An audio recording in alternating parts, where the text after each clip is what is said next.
Oh, yeah, Gangsta's Paradise share. Remember this? Look at those thick legs. Gotta go fast. Ah! Those eyes like walled-eyed and shit.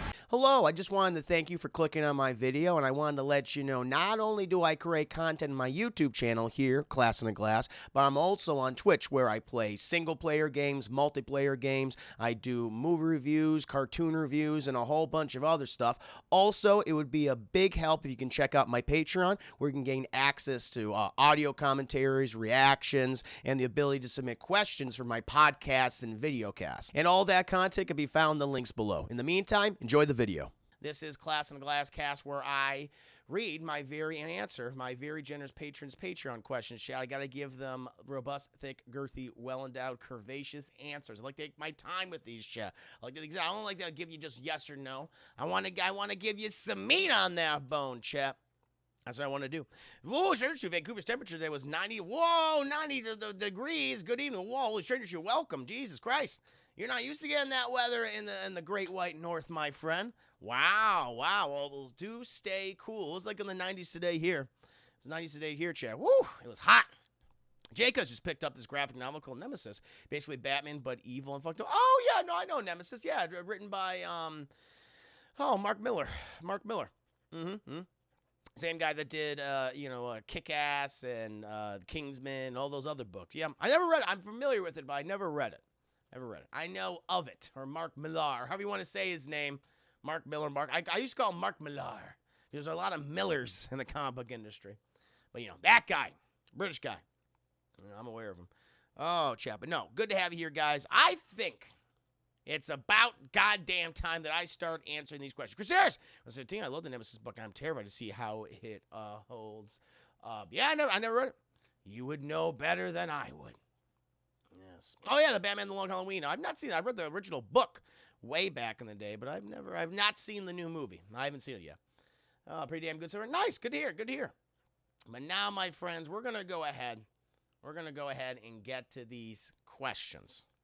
And I'm going to start, I always start, chat, in the order which I receive them, the exception of Carmi Hazel, because she specifically requests to go last.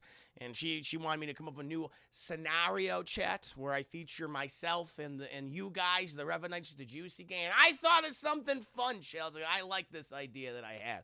And I think you guys will dig it too. You finished your exam. Congratulations, Austin. Cheers and salute to you. And by the way, cheers and salute to you, chat. May the wings of the windows of feather, your shake bills have an as we speak. Happy to have you here. Thank you for spending your Saturday evening with me. It means a lot to me, chat. And thank you again to my very generous patrons. Starting with Vanna Spheres, chat. Vanny, he just went through a move recently, chat. Apparently it went very well. From what Vanna Spheres has told me, it went very well. Not too stressful. Almost done unpacking. He's got like 2 boxes left. It's like, Jesus Christ, man. I mean, overachiever there. For me, chat, if I ever move again, it's going to take me like 2, 3, 4 months or whatever to unpack everything. I'm a lazy unpacker, chat. That's just how I am. I just need the essentials. But Van here, he did it. So good for him. But we shall start with Vanna Spheres, chat. And for this week's question, he has theme questions. I really enjoy this. He has theme questions for like a particular week. If there's something big happening, he likes to structure the questions in that specific thing, in that theme. And for this week, as he says, for this week's questions, let's go with Sonic the Hedgehog, my favorite video game character, as you guys know. And this is a movie question, chat, and the theme of Sonic. There was some debate when the Sonic trailer came out, and fan reaction was so negative, rightly so. Sonic was a fucking abomination. That the film was delayed so they could unfuck up Sonic's look. Jim Carrey went on record to say that this is a slippery slope, as anytime fans react negatively to a director's vision, then we'll expect things to change. Carrey does have kind of a point, but on the other hand, that original Sonic was goddamn terrifying and bad, and proof there is no God. What are your thoughts on how much power fans should have when a trailer comes out? I want to remind people, by the way, I think it's appropriate, chat. The Sonic movie came out. I actually rather enjoyed it. I think I gave it a high rating. I was like, there's a lot of good stuff here. I thought Jim Carrey was the standout, chat, as Dr. Robotnik, Dr. Eggman, if you will. Very fun. Definitely one of the better video game imitations we've gotten. But people, long before we got that movie, and it was a commercial and critical success, there was that trailer. And I want to remind people of that fucking trailer, chat. Now, I think Sega and, who was it, Paramount? I think they scrubbed the internet of that trailer. But I'm gonna go ahead and see what original Sonic 2020 trailer. That was one of the most successful movies of 2020, Chad, because this was just before the pandemic really hit the West especially. Oh my God, it's more even horrifying than I remember, Chad. Jesus fucking Christ. Oofa. Yeah, they're making sure you can't find that new trailer or that old trailer. I was like, here, I think I got it, Chad. I think I got it. We're gonna play this one right here. I got it, my friends. We're gonna watch this abomination together. That's what we're gonna do. Because I think you guys need a reminder, okay? You're living in the future, chat. You're living in the future where Sonic is cute and cuddly and fun. Everyone fucking loves him, and he's voiced by the guy from DuckTales. I think it's perfect. Shut up, ads. I'm talking to my chat. And like, you need to know. You need to learn, chat. Okay? You're being coddled. I gotta show you how it was. Deadpool! Sonic movie was a lot of fun. I think the audio studio did that on purpose to drum up hype for the movie. So they spent an extra like $5 million and just punished an animation studio along with the marketing. Damn. That was a hell of a marketing campaign. That was cruel of them. That studio, by the way, that special effects studio that did the Sonic CGI, that went out of business. They also the same people that did Detective Pikachu. Well, same people. Goddamn sad. Release the Sonic cut. We need to see it how it was intended, chat. I felt sorry for those people because they went through the ringer. They did a good job, though. They did a really good job. Let's go ahead, chat. You need to see this. All right? It's been far too long. All right? Let's go ahead and we're going to watch this bitch. Yeah. All right, I got the ads playing. I gotta get that ad blocker. People are right about that. There we go. Here we go. Let me go ahead and start watching this with you. Where's me? There I am. Remember this, chat? 160 miles per hour. Wow. So for reference. Thank you. Thank you to Packer Taco 77 Value, my new Huckleberry. Welcome to the stream. We're watching the original Sonic trailer when he was an abomination creature. Oh yeah, Gates' Paradise share. Remember this? Look at those thick legs. Gotta go fast. Ah! Those eyes like walled-eyed and shit. Remember how far his eyes were? 20 minutes ago, an energy surge knocked out power across the entire Pacific Northwest. This needs someone who can figure out exactly what we're dealing with. You're not suggesting. Packer Taco, thank you. No, absolute pleasure. Good to see you. No choice. There he is, Chef. Are you in charge here? Yes, I am. Nope. Here's Anthony Michael Hall. I'm wrong. Who we just saw in the.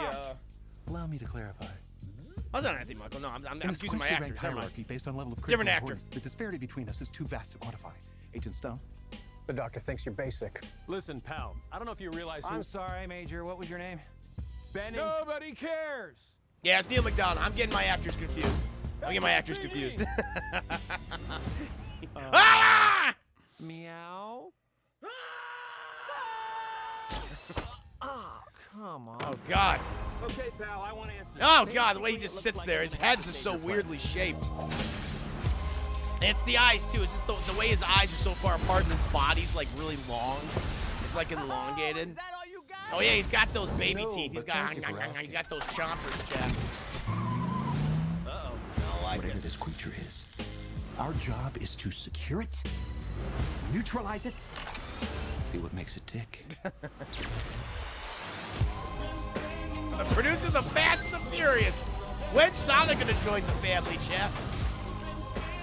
That's a Genesis. Get it? Because it's the Sega Genesis. Look at this. I took 9 million steps His today. body's just so weirdly long. God, it's so odd. Stay in there and be quiet.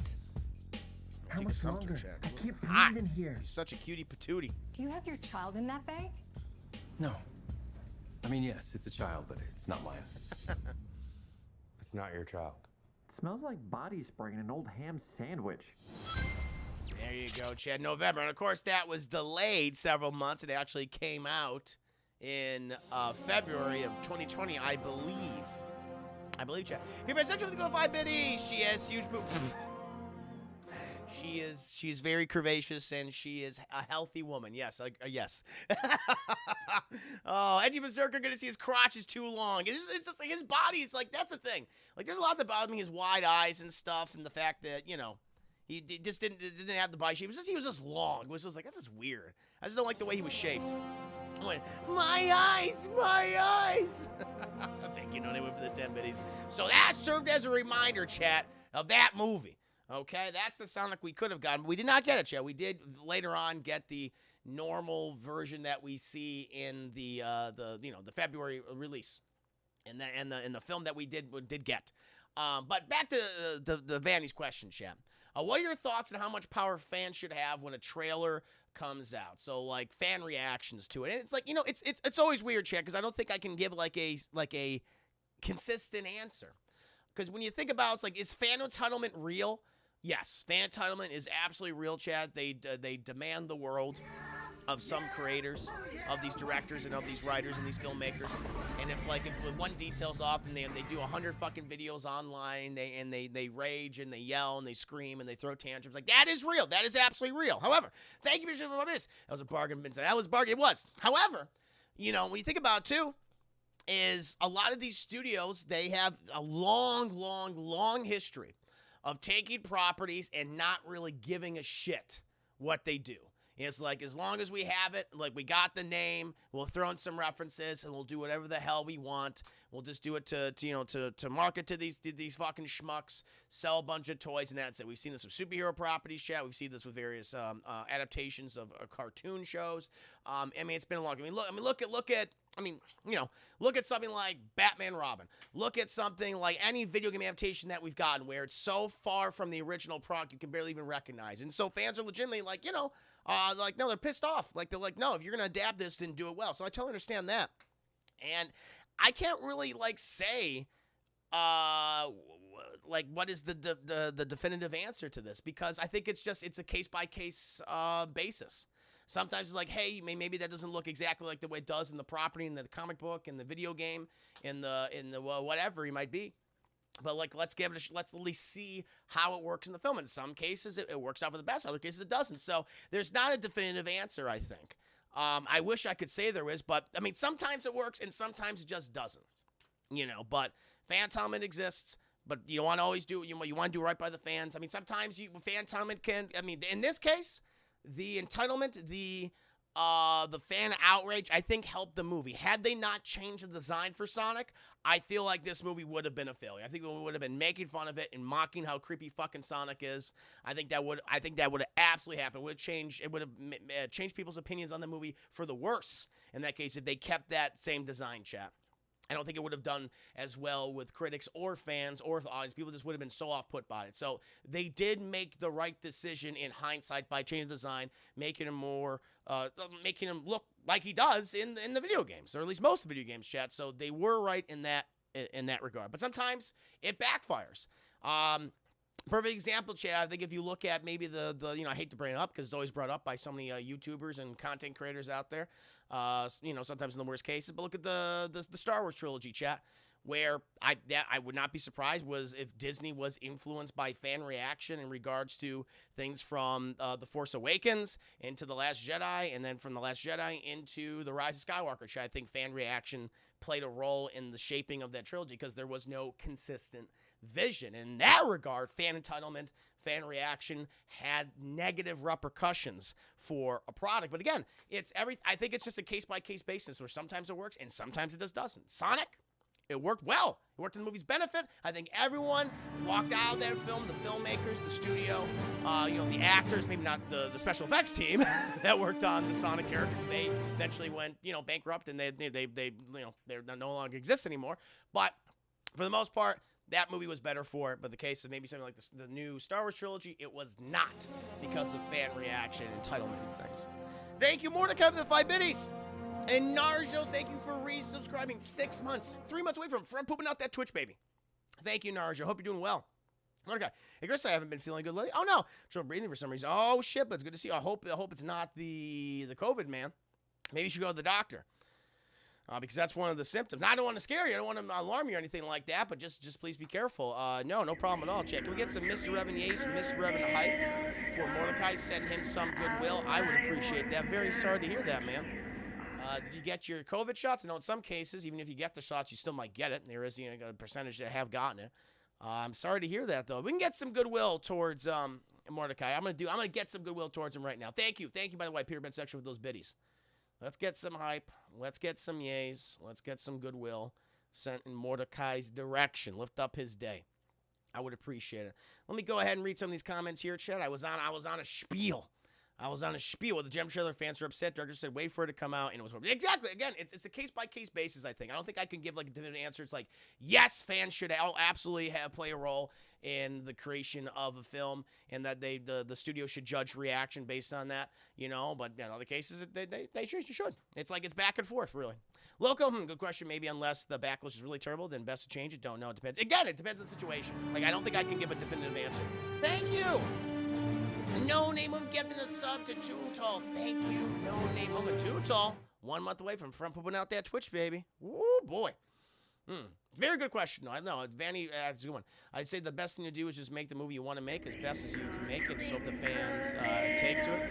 But also, I think you got to also think of like, okay, well, with this product, let's try to represent it in the best possible way and just not, do like a, half-ass it. It's like, oh, we're just going to use I think what happens so much, especially the early days, they take a property, they do all sorts of different things, but the only thing that they don't change is basically the name of the product. It's like, yeah, we'll have some aesthetic stuff, we'll have the name, but everything else will be different. I think that's where, fans start to, they get that feeling of discontent, where I think the entitlement comes in there because of the fact that all these products, all these things that we love, these properties have just been disregarded and just abused by film studios. But again, it's always like it's a case-by-case basis. We don't know.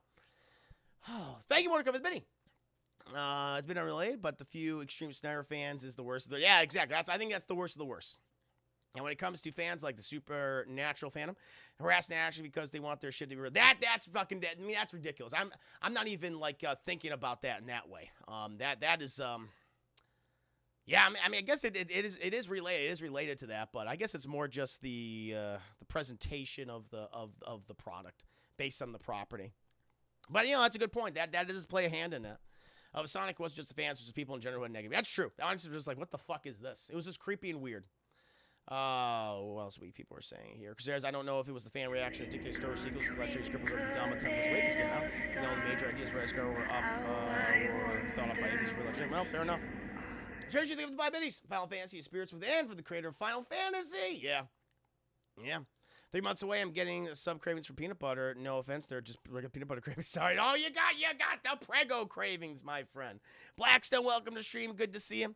Greatest salutations to you, Blackstone. Mark, I think of the video. I have. My dad hasn't, so I wouldn't be surprised. Might be COVID or allergies. I haven't cleaned all my shit and the shit. Oh man, that's what happens too, man. Sometimes I get a little short of breath. I do like massive cleaning and stuff. Allergies. That could happen. But I hope you take care of yourself. I hope you do some relaxation, my friend.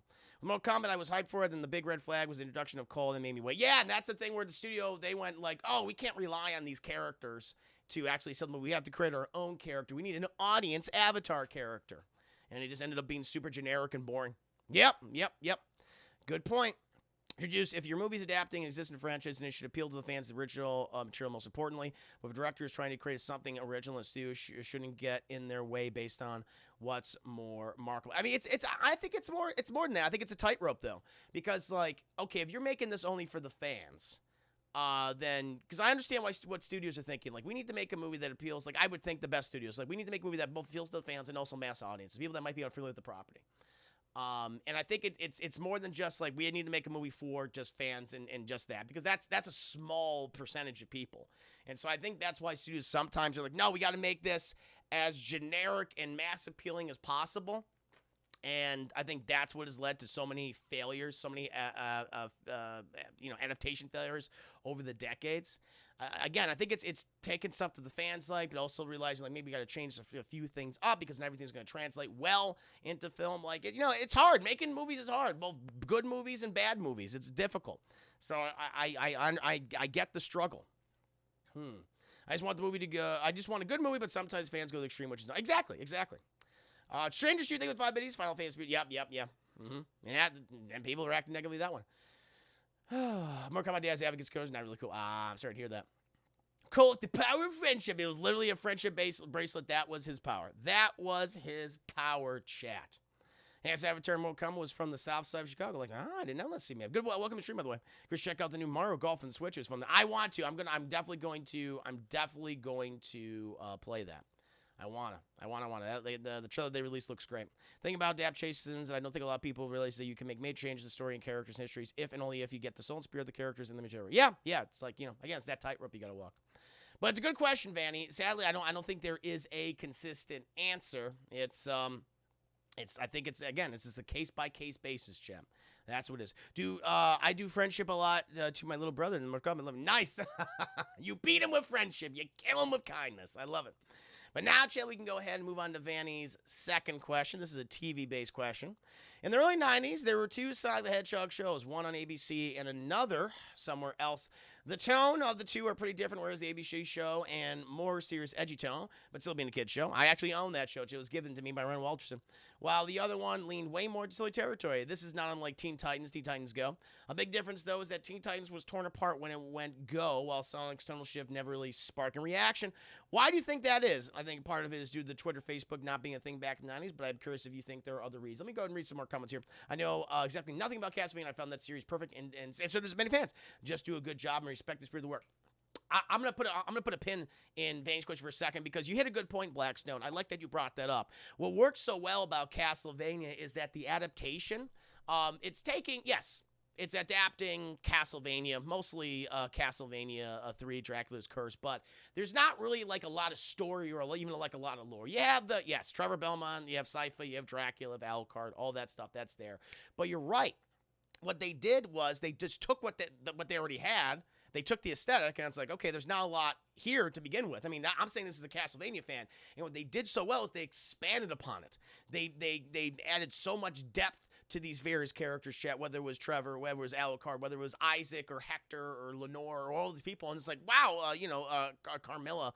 It's like you added more to it, but they already. That's why I think when you do video game adaptations, it might be best to go for the video game adaptations that don't exactly have the most compelling stories or the most robust characters, or like that's secondary to the gameplay, because you can get away with a lot more. You can expand on it a lot more. So things like Castlevania or Super Metroid or any of those games that came out during the the 80s and 90s, you can oh shit, we can do right by these properties, but just add so much more depth to them where, okay, cool, we can really tell a compelling story and then not feel like we're betraying the material either. Like that's a very good point, Blackstone. Very good point. Lanley, welcome to stream. Hope you're doing very well, Lanley. Good to see you. Hope you're doing well. And Berserker, did you hear the Final Fantasy IX is being made into an anime? I did indeed. That is fucking awesome. I love Final Fantasy IX, so I'm very curious to see how it's gonna work out. Yeah, no, I'm glad. Yeah, yes. And it's good to see you, Larry guy. I couldn't get a guess. Just too much gore. Good show. Yeah, it's a lot of gore. It's very bloody.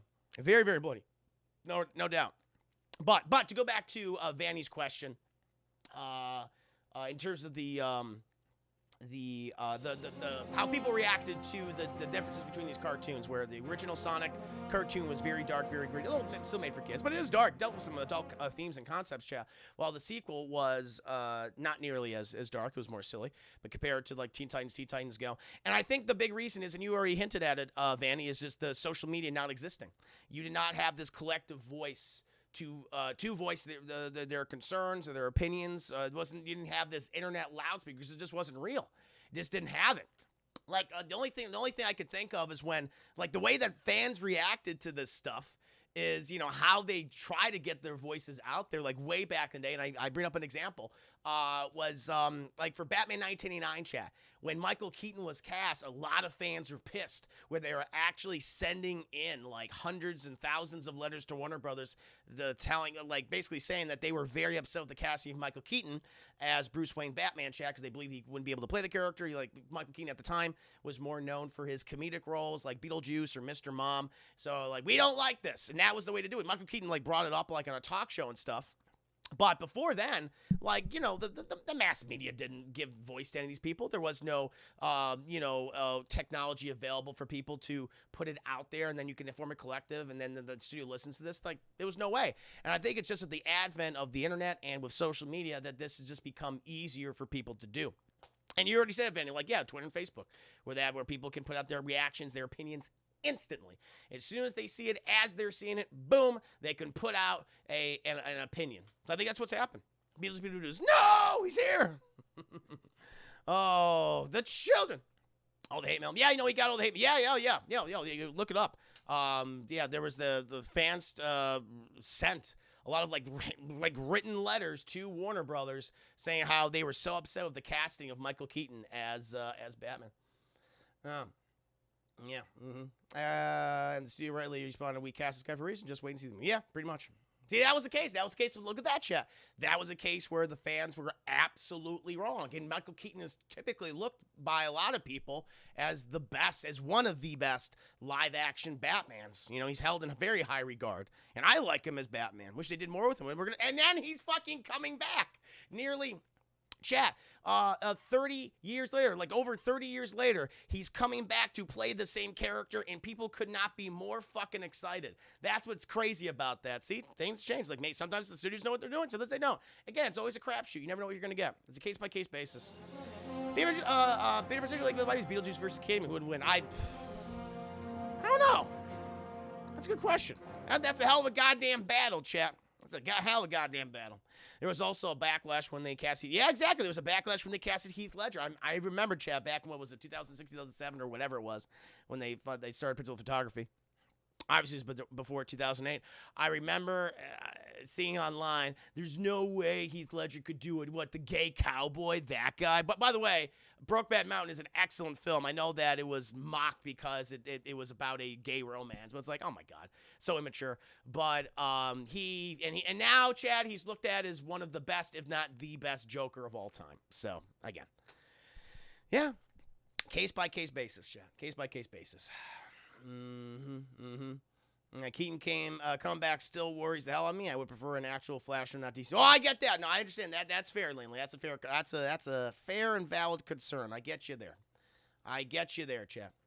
Jen Elfman, my brother's telling me that Michael Keaton loved the role but left because he didn't like the script. Cool to see him back. Yeah.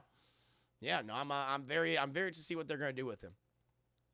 But yeah, to answer Vanny's question, just to reiterate, I think it's just because that loudspeaker just didn't exist. The internet was not a thing. Like, the way people could only voice their concern was through handwritten letter, and Warner Brothers went, yeah, just threw it out. They didn't give a shit. Or they just let the interns, like, hey, read all this shit and let us know what everyone is saying. Kind of give us, a bullet points of what the major points is people are talking. Maybe. But again, they didn't give a shit, and it worked out. Yeah. But yeah, just that loudspeaker just did not exist, Chad. I feel like it happens every Batman cast. You watch Robert Pattinson. Yeah, exactly. People were pissed when Robert Pattinson was... I'll tell you, know what? The person people were excited... This is funny. The one actor people were actually really excited for when he was cast as Batman, because people were fan casting him way back in the 90s. Shit, was George Clooney. People were like, oh, there's your fucking Batman. Then, yeah, there you go. And history speaks for itself, chap. It's fucking nuts. No, I'm very excited for Robert Pattinson. People are complaining. I know there was... I feel like there must have been, maybe because I'm not just paying attention to those sides of the internet anymore. I'm sure people were just so, the Twilight guy? Oh, jeez. But I cannot wait to see Robert Pattinson. You know what shut him up, though? That trailer. That trailer did a lot of goodwill towards Robert Pattinson, chat, and just overall. Because that fucking shit, the Batman trailer, woo-wee. That was some good shit. Deadpool, thank you so much for the 5. It's just funny, the plot of James Bob's especially about fans reacting negatively to the internet, to movie adaptation. There you go. Yeah. A lot of roles out there, I think, help Pattinson. I mean, he's been doing some great work over the last few years. And even then, it's like, actor is just more than just a single role that he did. Yeah. Good times. He was excellent Good Times. Loved him. That was the first time I was like, oh, shit, this guy can act. He's doing a really goddamn good job. Yeah. Bobblehead Clooney. Yeah, Bobblehead Clooney. Head always shake every time he's saying his lines. I was like, what the fuck's wrong with your head? Even in the Mask chat, where that thing is like just... It was like an entire piece and you couldn't turn your head. He was bobbing his head in the fucking cape and cowl. It's like, how are you doing that, man? Yeah, movie is focused on the detective side, which I love that. I love that. That's a cool, like, hey, this is a new entry point for Batman, because so often they've kind of always ignored the detective aspects. Like, it was occasionally brought up, maybe in '89, brought up briefly with the, the Smilex, Joker products, like all that shit. You solved that in the bullet scene from Dark Knight. For the most part, a lot of directors, a lot of filmmakers, for whatever reason, they've always ignored the detective side of Batman. So I love that Matt Reeves is focusing on that. I think that's cool. It's a good way to see a new live action take on the character. That's what they need to keep it a little more fresh. Make it a noir detective story. Yeah, can't wait for that. I love Detective Batman. Very reminiscent, Chad, of something like Batman Animated Series, which is like, he is a fucking detective. Like episode 1, Leather Wings, Chad. He's using all this technology to analyzing the scene. Like, it's a detective show. He's trying to figure out this mystery, and I love that shit. Divine Miss Klein, welcome to stream. Hope you're doing very well. Talking about Batman. We'll just talk about in general how fan reaction has changed over time to something like, how was it like in the 80s compared to now? And then the advent of the internet has made it very easy for people to share their opinions online. But good to see you, Divine Miss Klein. Hope you're doing very, very well tonight. Hope you're having a nice weekend. But now, Chad, we can go ahead and move on to Manny's third question. Chad, he has a video game themed question. The Sonic series is one of the most inconsistent franchises out there. Agreed. With the early games being masterpieces. I agree to disagree, but fair enough.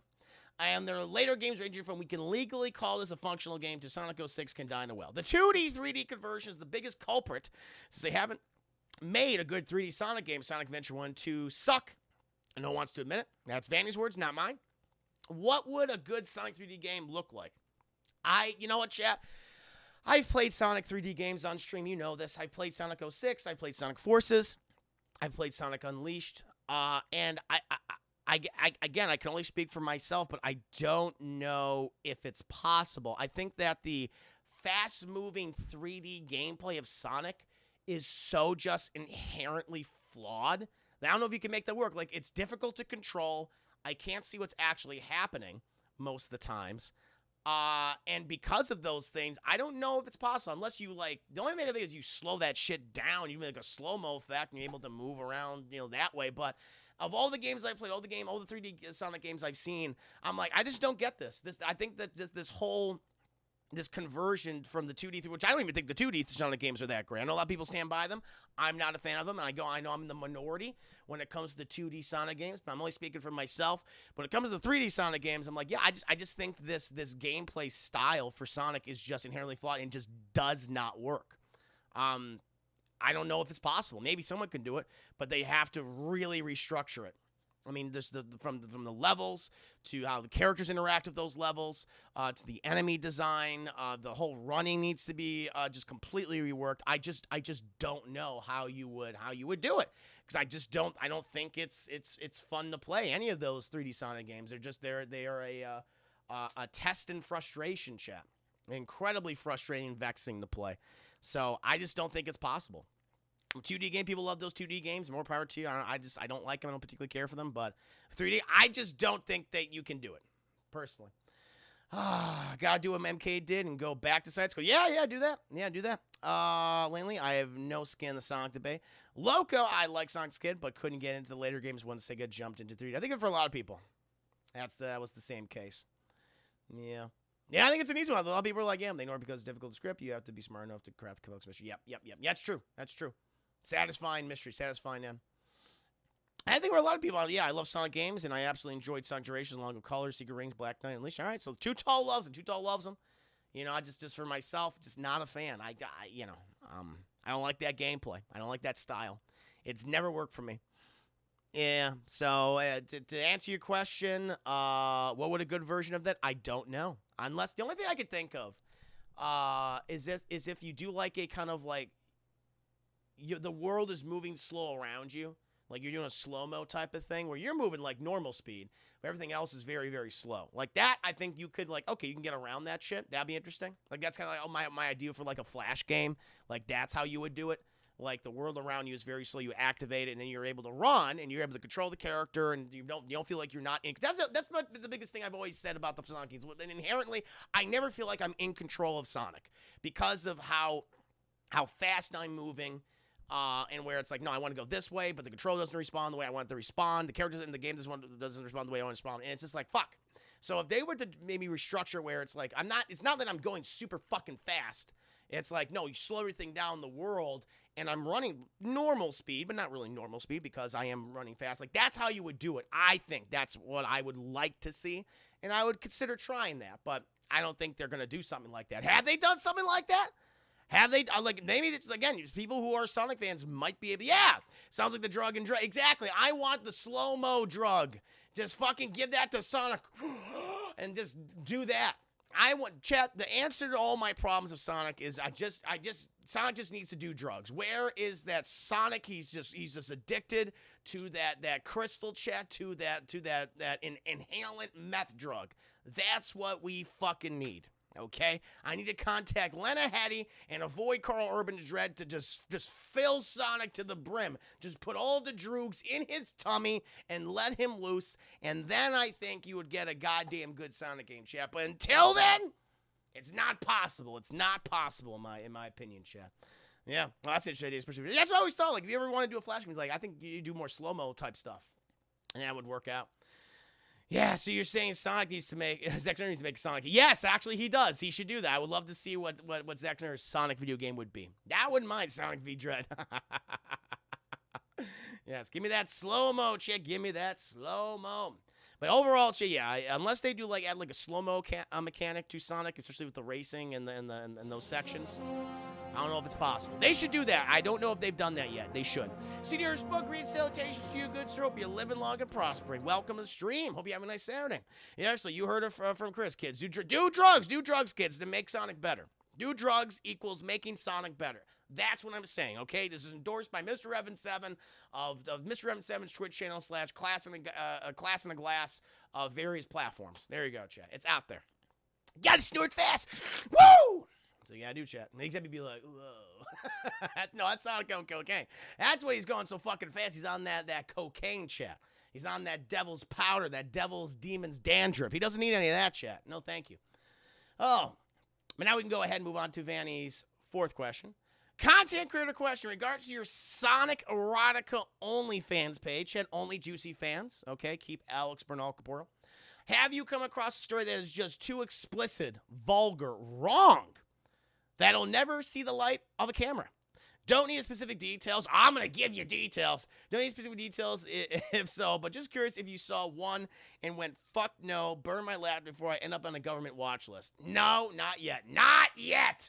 I've read some disturbing shit. Like, chat, most recently I read a, not even erotic Sonic story. It was actually an erotic Steve Buscemi and Jar Jar Binks story, chat, where Steve Buscemi was a senator for the old Republic, in Star Wars, and he was accosted, chat, by Jar Jar Binks in a bathroom stall, and Jar Jar and Steve Buscemi went at it, and Jar Jar literally says, "I'm gonna rape your bum with Matan Misa," and he's like, "Oh no," and they do it, and it happens, and it's like, I read that, and I'm like, yeah, I feel comfortable posting that. It's like, oh no. It's oh no, but you gotta read it in such a tone where it's like, oh, you can't take it seriously, Chad. It's like, I get it. It's meant to be so outlandish and stupid that it's not even offensive anymore. It's just fucking ridiculous. I'm sorry, what? What? I'm just telling you. What do you mean? Those names should not be together. They were together in that story. It's true. And it's like, that was out there. I mean, I've read Sonic High School, chat, which is thoroughly ridiculous. It's a misogynistic, it's a sexist, it's a racist, it's a ridiculous, over-the-top story. But it was still a hell of a fun, it was still a great time, hell of a fun time to read, chat, no doubt about it. I mean, of all those erotic Sonic fanfiction stories, especially the more outlandish ones, I think they're designed purposely to be offensive, to be ridiculous and over the top, and that's why I don't feel offended while reading them to you guys. I don't think you guys feel offended either when I read them, because they're just meant to be, like, jokey. Josh, how could Jar Jar resist Steve Buscemi's fat meat sword? It's true. His fat, geethy meat sword. And Steve Buscemi was already jerking his fat lightsaber meat sword in the bathroom stall already, Chat. Okay, it was his favorite thing to do. And Jar Jar walked in and said, Misa horny, chat. And he had to do it. Okay? Fucking Steve Buscemi brought down himself, chat. That's all I'm saying. That's all I'm saying. So that lunch lady, the deaf lunch lady, chat, where Sonic, like, I read a scene in Sonic High School, chat, the most famous, infamous, well-regarded piece of Sonic fanfic out there, chat, where Sonic literally crawled inside of a giant death lunch lady's vagina, chat, and twirled around, okay? I mean, going back and forth like a fucking wrecking ball, chat, all right? I read that to the chat. I even gave that little preview, okay? So at this point, no, not yet. There might be one out there. Maybe one that's like super, like, obviously racist or like really, really sexist. Like, this is like violently. It's like, all right, there's no humor here. Like, those at least some had some sense of humor. Like, but I've not found one where it's like I can't read this and I can't do this for the stream. Quickly claims Sonic Man Fiction. Yep, indeed. Misa can't find my apartment. Oh no! That's a perfect scenario. Perfect scenario for erotic Sonic fan fiction, chat. Josh, at Sonic High School, it's going to be hard to find the line in the sand. Yeah, at that point, like, I crossed that line. That line, it's like nothing has even matched the disgusting shit that is in that story, chat. So at this point, it's just like, everything's kind of lesser compared to that one. That's why I leave the Steve Buscemi Jar Jar. It's like, okay, this is what I'm talking about. This is what I need. I'm not even... It's not that I'm like, no, I'm never going to post this. It's like, no, I need to find something even worse than Sonic High School. Like, which one's worse out there? There has to be something, chat. There literally has to be something, and I've not yet found it. Someone has to do it. Someone do it for me, please. Deadpool, thank you for my business. Can I pay money for Chris not to read and post this stuff? You can. You can do that. Right here. You keep doing it. Keep doing it, Deadpool. But, yeah, to answer your question, Vanny, not yet. Not yet. I'm still pushing the envelope, baby. We'll see what we can do. Oh, but now we can move to Vanny's fifth and last question, chat. Fifth and last question. Here's a question. I stated earlier that Sonic Adventure games suck, and I stand by that. Fair enough. I will concede that the soundtracks are a blast. A lot of people do like the Sonic music. I've tapped my toe to some of these ditties, some of these Sonic ditties, chat, if you will. Because the Sonic 3D Blast, no, fine. Anyway, despite how good they are, the original 2 soundtracks on the Genesis always hold a special place in my very old, just dying heart. Perhaps I just like the chiptune music more. What's your absolute favorite chiptune track? And chat, I have this one. My favorite chiptune track is Mega Man 2 Wily Stage 2, chat. I love me some Mega Man, chat, especially Mega Man 2 and 3, and Mega Man X are my favorite just Mega Man games, but man, Mega Man 2, Wily Stage 2 music, oh, chat, it's some good shit. Let me play some of this for you here right now. It's a toe tapper, chat. You're gonna fucking love this. It's so goddamn good. Let me get this up here. Here it is.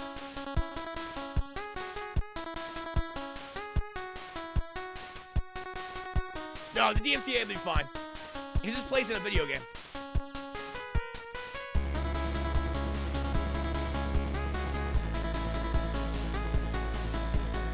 Firewolf, my Firewolf, welcome to the stream. We're dancing. We're dancing.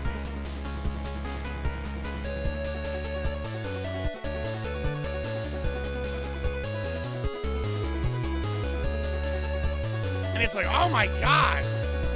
It's just so good, shit. What's cool about this is when you gotta fight all the fucking bosses again, shit. It's like, oh, let's fucking go. Airman, get out of here, Airman. Metal Man, get your ass out of here. Woo. That's all Bob, right?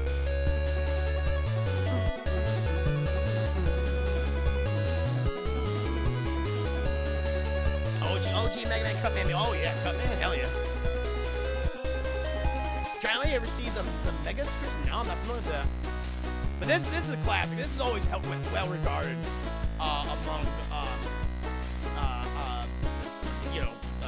NES players, chiptune enthusiasts, chat, just video game music in general. This is one of the best ones.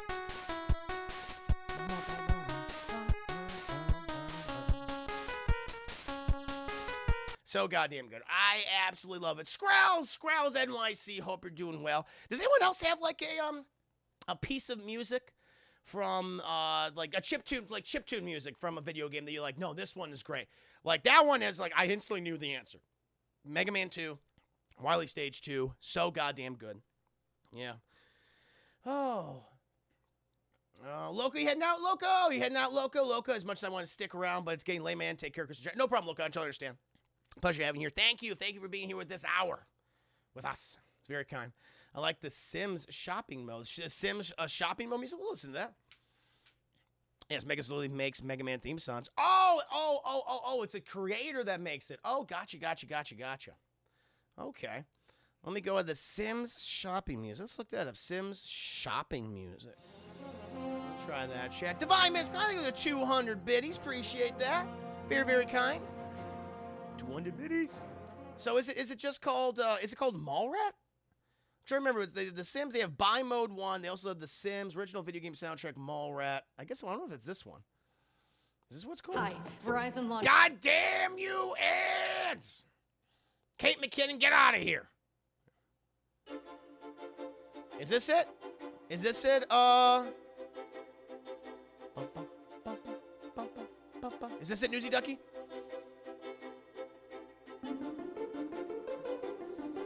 Yes, this is it. There you go, Jeff. He's like, I'm buying all the things for my wonderful home. I can totally see this. Oh, the Gerudo Valley Church. Oh, excellent piece of music. Excellent fucking piece.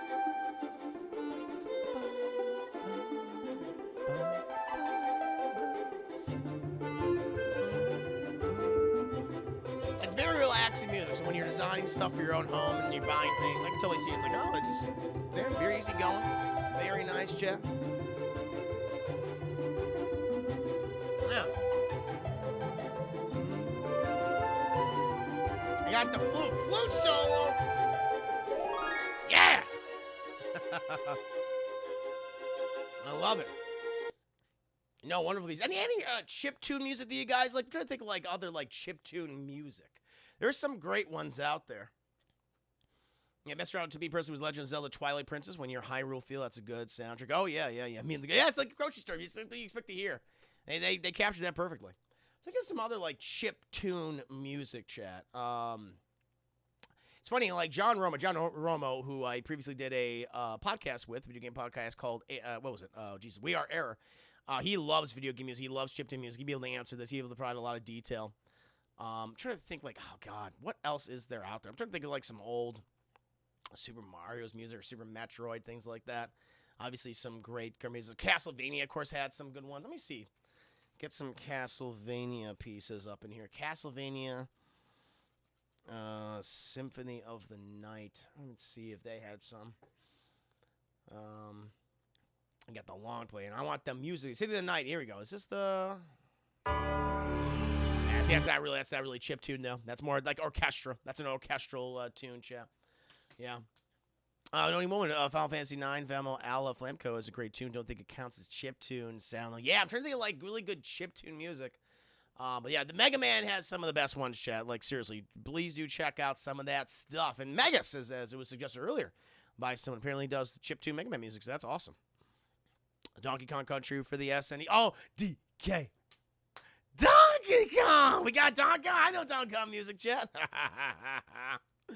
Yeah. Let me see. Let's me Donkey Kong for SNES. Donkey Kong SNES music. Yeah. We'll do main theme. We'll do that. Main theme. I played this. Oh, I played this way back in the day.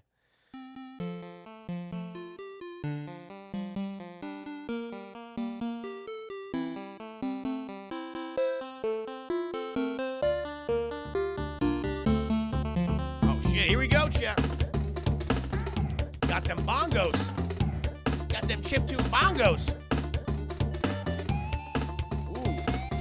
Oh, yeah, I remember this. Oh, yeah, I played this.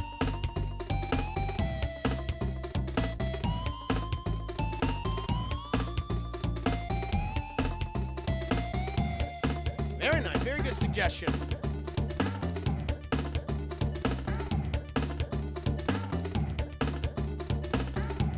I'm typing, like, best chiptune video game music. See what comes up. Ooh, I like this.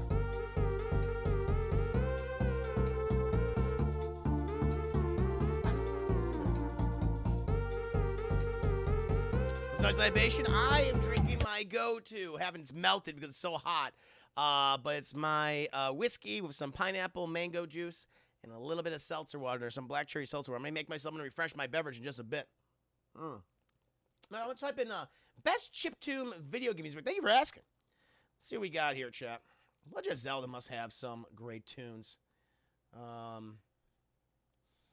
me see here. The best chiptune, Legend of Zelda. Because I'm just curious. Best chiptune, Legend of Zelda music. Legend of Zelda. Then we can move on to the next bit of questions.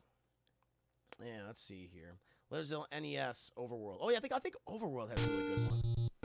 Oh, classic, chat.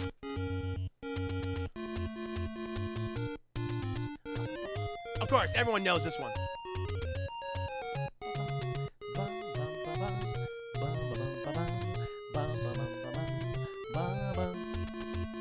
Yeah, of course. This is one of the most iconic pieces of chiptune music ever created. Like, people, you just know this. You just know the theme. Whether you play the games or not, you just remember hearing this in commercials all the fucking time.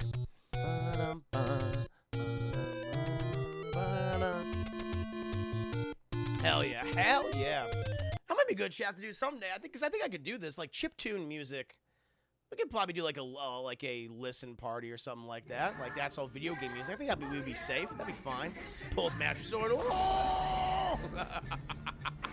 Indeed. Thank you for the 10 corgi biddies. Hell yeah. It's dangerous to go alone. Take this. Oh god. Love that.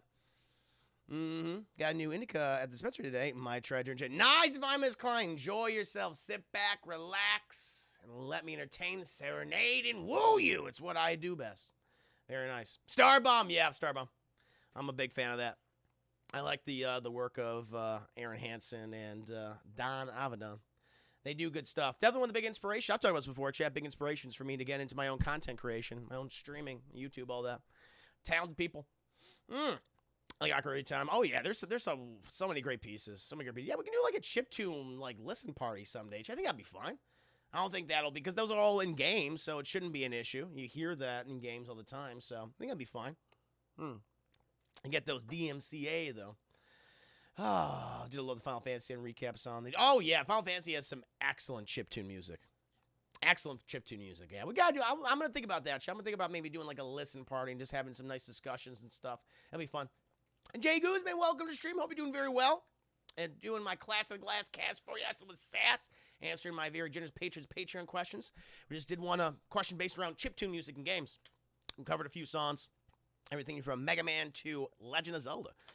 It's been really fun so far. Swedish girl, a happy belated midsummer, Swedish girl. Did you saw my post on Discord? I made a rare appearance on Discord chat the other night. I hope you're having a great day, Swedish girl. Can we wish Swedish girl a happy midsummer, chat? How many people did you sacrifice for this particular harvest? Was it a good harvest? I hope it was a good harvest. Mr. Revenier, Mr. Revan hype for Swedish girl. Absolutely. Thank you. Of course. Happy midsummer, indeed. Oh, Lord. I am drinking my go-to. I'm going to actually freshen this up in just a second. My pineapple mango with a little bit of whiskey and seltzer water mix. Got that going. It's very fresh. It's perfect for summer, by the way, chap. Nice and tart. Nice tart beverage. Actually, sacrificial. Yay! Yes, death. 8 people. That's fine. Under 10. That's respectable. That's respectable. You don't want to go over 10. That's too much. It's too much of it. It's like a glut. It's like a glut of people. Don't want to overindulge too much. 8's fine. I respect that. I respect that. Chat, I'm going to be right back. You continue to enjoy this belated midsummer, and I'm going to continue on reading some questions. I believe these next ones are from M. Xavier. And again, thank you to Vanispheres for submitting these questions. They were all great. Inspired some good talk, some good discussions among the chat. But I'll be right back, chat. Please entertain yourselves amongst yourselves. I shall return. Stick around. Whoa, boy, chat. Oh, boy. Yes. Cheers and salute. It's the chair. It's the chair stream now, chat. I'm just sitting on it, chat, but it's always the chair's stream. Chat, let's go ahead and get to the next series, next portion, bushel of questions, if you will. Next bushel of questions, chat. When the chair would sit on Tuesday, when that day comes, chat, it will be over. It'll be over. So I won't be able to stop it. It's inevitable. We're not going to move over to M. Xavier's questions. Again, M. Xavier, thank you so much for being a subscriber on my channel. Good sir. Appreciate your patronage. Thank you so much. This is M. Xavier's first question, chat. I know you don't like sports, but are there any athletes who transcend into pop culture that you like? Several people. Wayne Gretzky, chat, the great hockey player Wayne Gretzky, chat. You know what he said, chat? You know what he said? You miss all the. What's the quote again? You miss all the shots you don't take, chat. That's the quote. I live by that. It's true. It's fucking true. The thing he said, you know that I agree with that. Damn, not Wayne Gretzky. It's the wrong one. Is a different guy. God damn it, Chris. Have I been drinking? No. Was that Michael Scott? Is that what he said?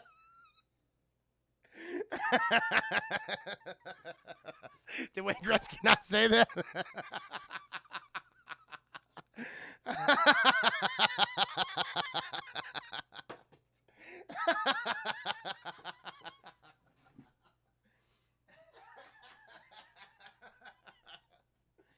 Yeah, the great Wayne Gretzky. I'm very sober. I'm doing great right now. I'm fine. That one. Miss all the shots you don't take, Chad. It's true. Great Wayne Gretzky. Wayne Gretzky. There you go. Oh, Lord. Definitely him. Wayne Gretzky's high up on that list. I don't know. Babe Ruth, because it's like he's like a fat man that drank, he smoked big cigars, he ate what he wanted, and he was still one of the best baseball players of all time. Respect that. You sure as hell missed that shot. I did. I fucked that one up. On sub. No. I don't know the sports. Oh, yeah, The Rock. That's a good one. Oh, my whiskey of choice? So when it comes to, like, mixing whiskeys, I can't go wrong with Maker's Mark. It's one of the more, one of the better inexpensive whiskeys in my opinion. You can drink it straight if you want to, but it's great for mixing, and that's what I'm using right now. But my favorite sipping whiskey is Four Roses. I love me some Four Roses, chat. You missed 100 shots. Yes, I missed all of the shots. The Rock's a good example like that guy. I mean, his fucking work ethic is absolutely incredible, chat. He's able to transcend his wrestling career into a very successful film career. And just in general, Renaissance man. Owning various businesses, chat. He's got his tequila farm. Like, that's pretty fucking impressive. Work ethic indeed, chat. Making sure it's been ruining my liver for years. It's good stuff. It's very good stuff, chat. There we go. I respect that. Yeah, Maker's Mark. Thank God for them. Bailey, even people who don't follow football have heard the name. I've heard of the name. Plays the football of the soccer variety. Katie for Royce's, I tried. Oh, really? Oh, I love it. It's great sipping whiskey. But to each their own, of course. To each their own. But yes, Wayne Gretzky's chat. You miss all the shots you don't take. Anyway. Here we go. This is a good one, Chad. This is a good one. This is M. Xavier's next question. Do you have any motivational, inspirational books, movies, music, quotes that you enjoy? I have only one, Chad. Only one quote that I live by. Just remember what old Jack Burton does when the earth quakes and the poison arrows fall from the sky and the pillars of heaven shake. Yeah, Jack Burton just looks that big old storm right square in the eye. He says, "Give me your best shot, pal. I can take it, chap. No matter what the world throws at you, chap, be like Jack Burton. You take that, you get hit in the face, you get right back up, and I can fucking take it. Maybe you probably can't, Jay, probably can't, but that's okay. You're going to try it anyway, Jack. Jack Burton, I live by Jack Burton, chat, and his wise, sage teachings, okay? Everything I've ever done in life, chat, I've done for Jack Burton. I've lived by Jack. You miss 100 shots that you don't take. Mr. Evans' motto. That's right. He's got to teach you sports from DT fans. I don't know sports. I don't know. So meanwhile, Jack Burton gets his ass kicked the most. He does. No, he's an idiot. He's an idiot. No, he thinks he's the hero of the movie, but he's actually the sidekick character. And I think that movie is so fucking brilliant. It's so Martin would love this is real. Right? Love me some good old Jack Burton, chat. Who? Me, Jack Burton. It's fun being drunk. I was drunk yesterday with Chris and that damn puppet robot. It was a good time. Oh, indeed.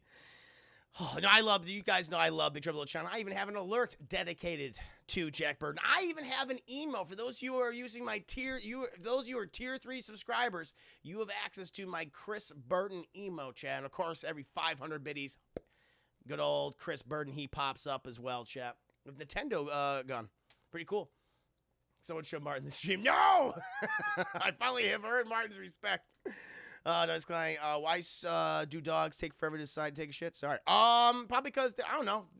They got to, like, mark their territory and shit, and the dogs like stinky places, and they want to drop a little big stinky load. I never understand that. I was just going, all right, here we go. I'm going to do it right here. Oh, Lord. We need a Chris Burton stream. Goddamn. I'm getting the Chris Burton chat. I'm getting the Jack Burton hair. I mean, I'm getting close. I mean, I could definitely pull off Burton. I could pull off the Burton do someday, Chad. There's no doubt about it. I got to get the shirt. I got to get the blue jeans with no belt. I got to get the cowboy boots. We can make this happen, Chad. We can make this happen. Stizzy, man, good to see you. Hope you're doing very well. Have you ever thought of an idea for me that you wish someone would make? Oh, God, that's a hell of a question, my friend. That's a hell of a question. I have to go in depth to that in details. I don't know. I mean, for myself, I would always want to do, like, a creature feature. Like, if I was a filmmaker, I want to do, like, sci-fi horror genre things. I think that's really fun. And I would start simple. Like, that's why, like, I really admire, like, what John Krasinski did with A Quiet Place, you know? I mean, yes, it's like, he had so little work with. I mean, he worked with $17 million, able to get a lot done. But I just love the whole concept, love the conceit of it. I love how, like, it was like, a really personal but intimate story, you know, an intimate place. And just stuff like that. I was like, I really admire this. Stuff like Alien really appeals to me. Why The Thing really appeals to me. I just like that, where it's a survival story. You know, to use our wits, our survival abilities to get through this horrific scenario. That's those movies. I would love to make a movie like that. That would be my choice. That's what I would want to do. Geez, you're gonna keep growing your hair for shits and giggles. I swear you'll love it. Yeah, I'm gonna keep doing it. I'm gonna grow it all the way out till October, till Halloween. So it's gonna keep getting longer, chap. I ain't stopping, baby. I ain't stopping. I pulled Halloween hair offer still out there, Chris. Just saying. What a great cheesy flick. Oh, absolutely. Speaking of Kurt Russell, the Battered Bastards of Baseball documentary on Netflix about Bing Russell, Kurt's dad, starting a minor league team in Portland. Whoa, I didn't know. That's awesome. That's really goddamn cool. Yeah, very neat, Chad. Very neat. Yeah, it was good. Thank you. You know what? I'm finally really liking the hair. Like, it's come to a point where it's like, I'm actually liking the way the hair looks now. Like, on camera, it does look good. Thank you, Chad. I appreciate it. I'm gonna keep growing it out. I'm gonna get that Mel Gibson do. I'm gonna get that Martin Riggs do from Lethal Weapon. I just need I need the Farrah Fawcett spray. I need the hairspray to get next to the poof. Because there's a lot of hair here. There's actually a lot of hair. You don't really see it because I kind of slick it back. But if I get that, I can rock that mane. I can absolutely rock that mane that Mel Gibson has in that movie. I can do it. After Halloween, cutting your hair for 50 subs. That's right. Oh, that's right. 50 subs. Damn. Oh, shit. How about this? Divine Miss Klein. How about I'll shave my beard on stream for 50 subs? I'll shave. I will trim. I'll shave my beard off for 50 subs. How about that one? I'll do it that way. You're on. We'll do that then. You're on. I will shave my beard this October. I will shave my beard. 50 subs, Divine Miss Klein. Deal. Cheers and salute to you. That sounds good. Yeah, totally go. I can't do that. I can't rock that. I look like a fucking skinhead. I look like a neo-Nazi. Shave half the beard. I don't know if I can do that either. Now we'll do the full beard. I'll shave it on stream chat. I will go ahead and get my my beard trimmer, and I will shave in front of you. I'll have a thing right here. I'll have like a little tub, and I'll shave right in front of you, chat. That's what we'll do.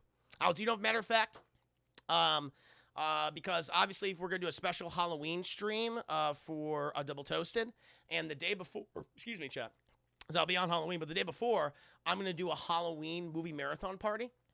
So come in here. We're going to do we're going to watch a whole bunch of spoopy movies together, chat, using the various streaming platforms that we have. You know, I'm going to try to find also free films that are online that people can obtain. We can just watch for free and do that, be in sync of each other and stuff. But after that, chat, after the end, I will shave off my beard.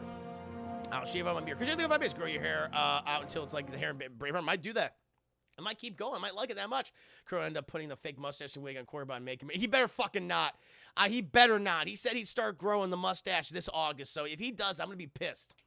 I'm going to be very pissed. Only 2018. Maybe if it's on an available platform, people have access to it. But yeah, this Halloween shit, like last year or probably the day before, because Halloween's gonna be we're gonna do the Double Toasted stream. We'll do a Halloween horror movie watch party. So it'll be so much fun. You should wax your beard in front of us. My face would be destroyed. And like chunks of meat would be coming out. My beard's too thick. Waxing my beard? You want me to die? Oh my God. That's what we'll do, Chad. It'll be so much fun. Awesome. My first Halloween with you guys. Sounds like a fun. Yeah, I can't wait. It'll be good. The last time we did it, we did a whole bunch of horror films. We watched like Hellraiser and the original Dawn of the Dead, Reanimator, and Killer Clowns from Outer Space. It was great. We watched like 4 movies that night. It was awesome. Cannot wait. That'll be a good time. That'll be a good time. But to continue on with M. Xavier's question chat. So as I said before, did the inspirational Jack Burton quote, all that good stuff. But now, chat, any movies like books and quotes and stuff like that I enjoy that I live by? Several films, chat. Definitely several films. I mean, you know, how can you not feel inspired by both Rocky and Creed, chat? The underdog. This person that was beat down by life, chat, and has the opportunity to prove themselves, give them the opportunity. It's like, I got to work towards it. Like I think both of those films, obviously, you know, they're set in the same universe, chat, involve a lot of the same characters, of course. But both of those stories, you know, focus on those elements. And it's like, hey, a willingness to succeed. And even if you don't actually get there, it's like the fact that you actually tried and good things come from that attempt. That's an awesome thing to have there, chat. So definitely Rocky and Creed. Another great film. I think it's interesting because people, I think I've noticed oftentimes, like if I'm like this specific age or whatever, I feel like I don't have the opportunity to do these things anymore. But I say, look at something like The Shawshank Redemption, chat, with the character of Andy Dufresne. It's a tall glass of water, chat. Not much to look at, but little did fucking Morgan Freeman know, chat. Even after 19 years spent in Shawshank Prison, chat, in Shawshank, Maine, okay? All right, he was able to find the happiness in life and work towards a goal that he had 19 years later and was happier for it, chap. Going down to Mexico, starting this little fucking boating tourist business. That's what it is. So no matter how much time you think that you've wasted in life, chat, there's always an opportunity for you to exceed and to get that thing that you want. You know, it's not the age. People always focus on, like, on my age, like I'm in my 30s, I'm in my 40s, I'm in my 50s. Like, don't forget about that. Forget about that. It's like, you can still do it. You still have the ability to do it. You can have the resources to do it. You just need to take the first few steps, and it is absolutely possible, chat. And so I think that's a great lesson the movie teaches. Is like, no matter what, the scenario or the struggles that you go through or the period of your life, you feel like your years are wasted. Like those years, yes, you may feel that way, but you can still obtain that thing that you want. And I think that's really cool that the movie focused on that. That was a very positive thing. Definitely. And it's a great movie. No doubt it's a fucking great movie. So step 1, go to prison. Yes, go to prison, be blamed for the murder of your wife, which you did not commit, and her boyfriend and her lover, spend 19 years later, and go set up a boating tourist business in Mexico at the end of the film. Yes, that's what it is. Another 2 good ones, chat. Good Will Hunting and Dead Poets Society.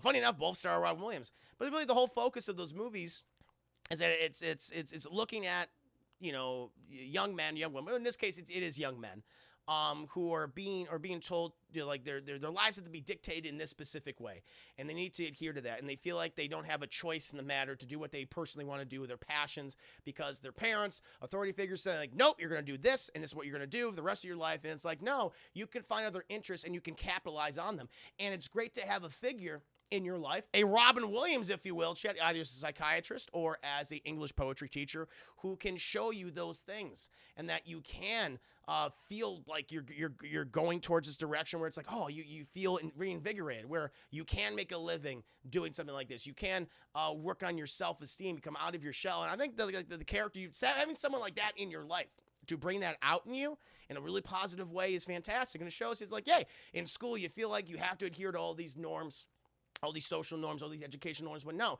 you can use your education to and apply it to your passions in really unique ways. So definitely Good Will Hunting and Dead Poets Society. Those are both great films, I think, that are very motivational, very inspirational. And a couple other ones, chat, like Moneyball, kind of similar to the Shawshank Redemption thing in the way, where it's like, hey, you feel like maybe there's time wasted, but there's always an opportunity to change. You know, the whole plot of Moneyball is where it focuses on a true life story of Brad Pitt plays this baseball manager, and it's about the Oakland A's. He was the manager of the Oakland A's, and how they completely changed their policy on like the players they got, and like the money that they were able to spend. And like the whole structure of the team, and how instead of doing the old thing time and time again, try something new. You don't have to always be stuck in a rut. Like if something's not working, then make a positive change in your life. Like do it. You have the ability. Like if you have the opportunity to do it, if you have the ability to do it, then do it. And that's what I think that's an excellent movie where it's it's a very subtle film. It's not like not like Rocky in a way, but it's a sports movie. But it has a very important lessons. Like even if you exist in this particular avenue, venue, sport, or what even have you, or like business type thing, you can always make a change and it can be better for you. It can reinvigorate you. And I think that's a great movie that showcases that. And another one, Chad, is Aviator. Of course, Howard Hughes. Now, again, Howard Hughes, an inventor, Chad, a filmmaker, Renaissance man, a fucking insane individual. Yes, suffered from many phobias, Chad, but he was always the guy like, don't tell me it's not impossible. All right, there's always a possible way to do it. Now, you do need a lot of fucking wealth, of course, chat, but I like the main lesson of the movie. Don't tell me it's impossible. It can be done. And I think that is very, very important, chat. Ogres are like onions. They have layers. Yes, Divine was like Chris. Curious, did you see like? Yeah, I did. Oh yeah. Philip Seymour Hoffman killed it as Capote. Absolutely love that movie. Great biopic. Mm-hmm. Divine's kind of Robert Williams, rest in peace. Absolutely. I actually prefer Stand Deliver when it comes to inspiration. We never saw that one. Saw 7 was a pretty inspirational movie. In my opinion, well, if Chris Ayers was inspired by Saw 7, more power to you, friend. More power to you. Switch because the movie stresses me out. Which one? Moneyball or Aviator? Aviator, definitely. I can definitely see that. That makes sense. Yeah, but I think these are all very inspirational movies, Chad, for one. Either like the going towards a goal, train yourself up, realizing that, even though if you're at an older age, you can still find happiness. You can still pursue your passions and be successful depending on your age with something like Shawshank Redemption. If you're young and you feel like you're being pressured, maybe to have a figure in your life that recognizes that talent so you can apply these things that you have learned towards this thing. Good Will Hunting and in Dead Poet Society. Like I think those are both very inspirational movies, Chad. And Moneyball, it's like, let's change this thing up. Like, yes, in this business that we're in, people say you got to do it this way. It's like, maybe we don't have to do it this way anymore. And there you go. You fucking change the entire goddamn game. Change the game of baseball. And you could also be a reclusive fucking nut who pees in jars. But nothing is impossible to that reclusive nut who pees in jars, Chad. There you go. Crippling OCD. Oh, yeah. Crippling OCD. Yeah, and he had it. Yes. Jay True to lock himself in his private theater. Yeah, but with urine bottles. All urine bottles, chat. Mm-hmm. He was eccentric. It would be awesome to see you review. Oh, Aviator's. I'll do a review for Aviator. That's a great movie. I love that film, chat. Love that film. Robert De Niro. Oh, that's very inspirational. Robert De Niro and Robin Williams in Awakening, where it's about Williams is this doctor who discovers this drug used on these patients who have this kind of who are trapped in this catatonic state for like years, decades, not even really aware of the world. And he awakens them using this drug, and they start to learn, they start to appreciate what's around them. Robert De Niro plays one of those patients who is effective and wakes up, and that's a beautiful movie. Sad though, but yeah, that's another great pick. Yeah. Other inspiration, Robin Williams movie, Death of Smoochie. Somebody steals your job and fuck him up. That's true. You could do that. Oh, Lord. Your inspiration, Howard Hughes. Toy Story? Yep, very much so. You see, Moneyball is another great way to change the way things are done. Yeah, his OCD was intense, but he didn't do the lock in theater, pee and milk just like he was 50. Oh, okay, fair enough. Yeah, Moneyball is a great one. Yeah, change the way things are done. Like, don't adhere to this same thing people always tell you to do. You can change it up, and that's how it is. The movie's the only Robin Williams movie that maybe Awakenings. Gotcha. I get you saying, Casey. Yeah, that movie's pretty cynical comedy. No, Death Smoochie. But yeah, those are the films that appeal to me, chat. And then other two, like books, I always go to Hatchet. Gary Paulson's Hatchet, Chat, which is a survival story. Most of us had to read it in middle school or high school, chat. The whole concept is that you take this boy, he's like 12, 13, or 14 years old. He's going to see his father in the Canadian wilderness. He's he runs this logging camp, I believe, at this town. He's traveling via a biplane, chat. Pilot has a fucking heart attack, crashes in the Canadian wilderness, and he has to spend months surviving, chat. And he has no survival abilities whatsoever, but he overcomes all this adversity, chat, all these various struggles to survive. I mean, it's difficult, of course, chat. Deals with, thoughts of suicide and everything like that. But it's like, that was always a really inspirational book to me. I've read that book many, many, many times over, and it's kind of always, I think it also capitalized on my love for survival stories, no matter what the scenario or genre is. Shit. Hatchet, Gary Paulson's Hatchet is really good. Hatchet, like the slasher movie. No, not that Hatchet. No, the one starring the 14-year-old who, with the focus on the 14-year-old trying to survive the Canadian world is that's the one. That's the one. Thank you for the 5 days, by the way. Marvel Buff Nerd, welcome to stream. Hope you're doing very well. Hey, Chat fam. Hey, Juicy. Good to see you, Marvel Buff Nerd. But yeah, Hatchet's up there. And also, J.R.R. Tolkien's, R.R. Tolkien's chat, The Hobbit. Where, yes, chat, we know it's the story before the events of Lord of the Rings, chat, focusing on one little hobbit, Bilbo Baggins, chat, going on this grand adventure. But, it's not about grand armies. It's not about magic rings. It's not about dragons. I mean, it is about those things, but what it's really about, shit, the heart of the story, is about a character finding the courage that was always there. But it was always repressed. And it comes out, and they become the hero. They become the most competent character in the story.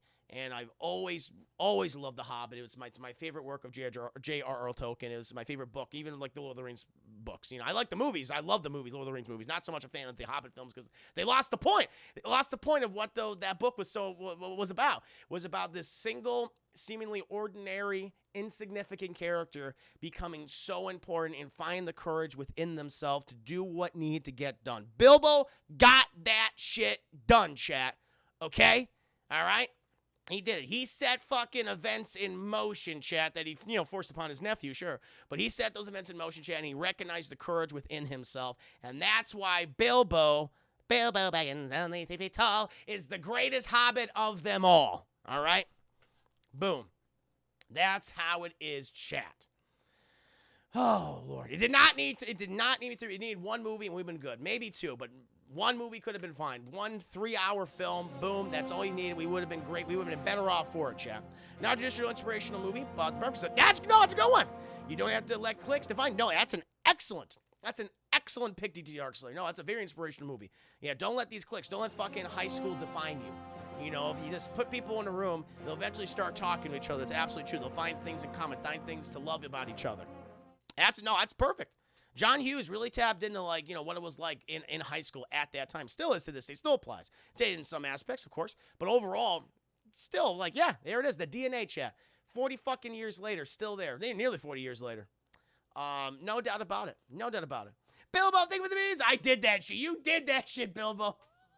You found the courage inside of you. You know Bilbo, not Martin Freeman.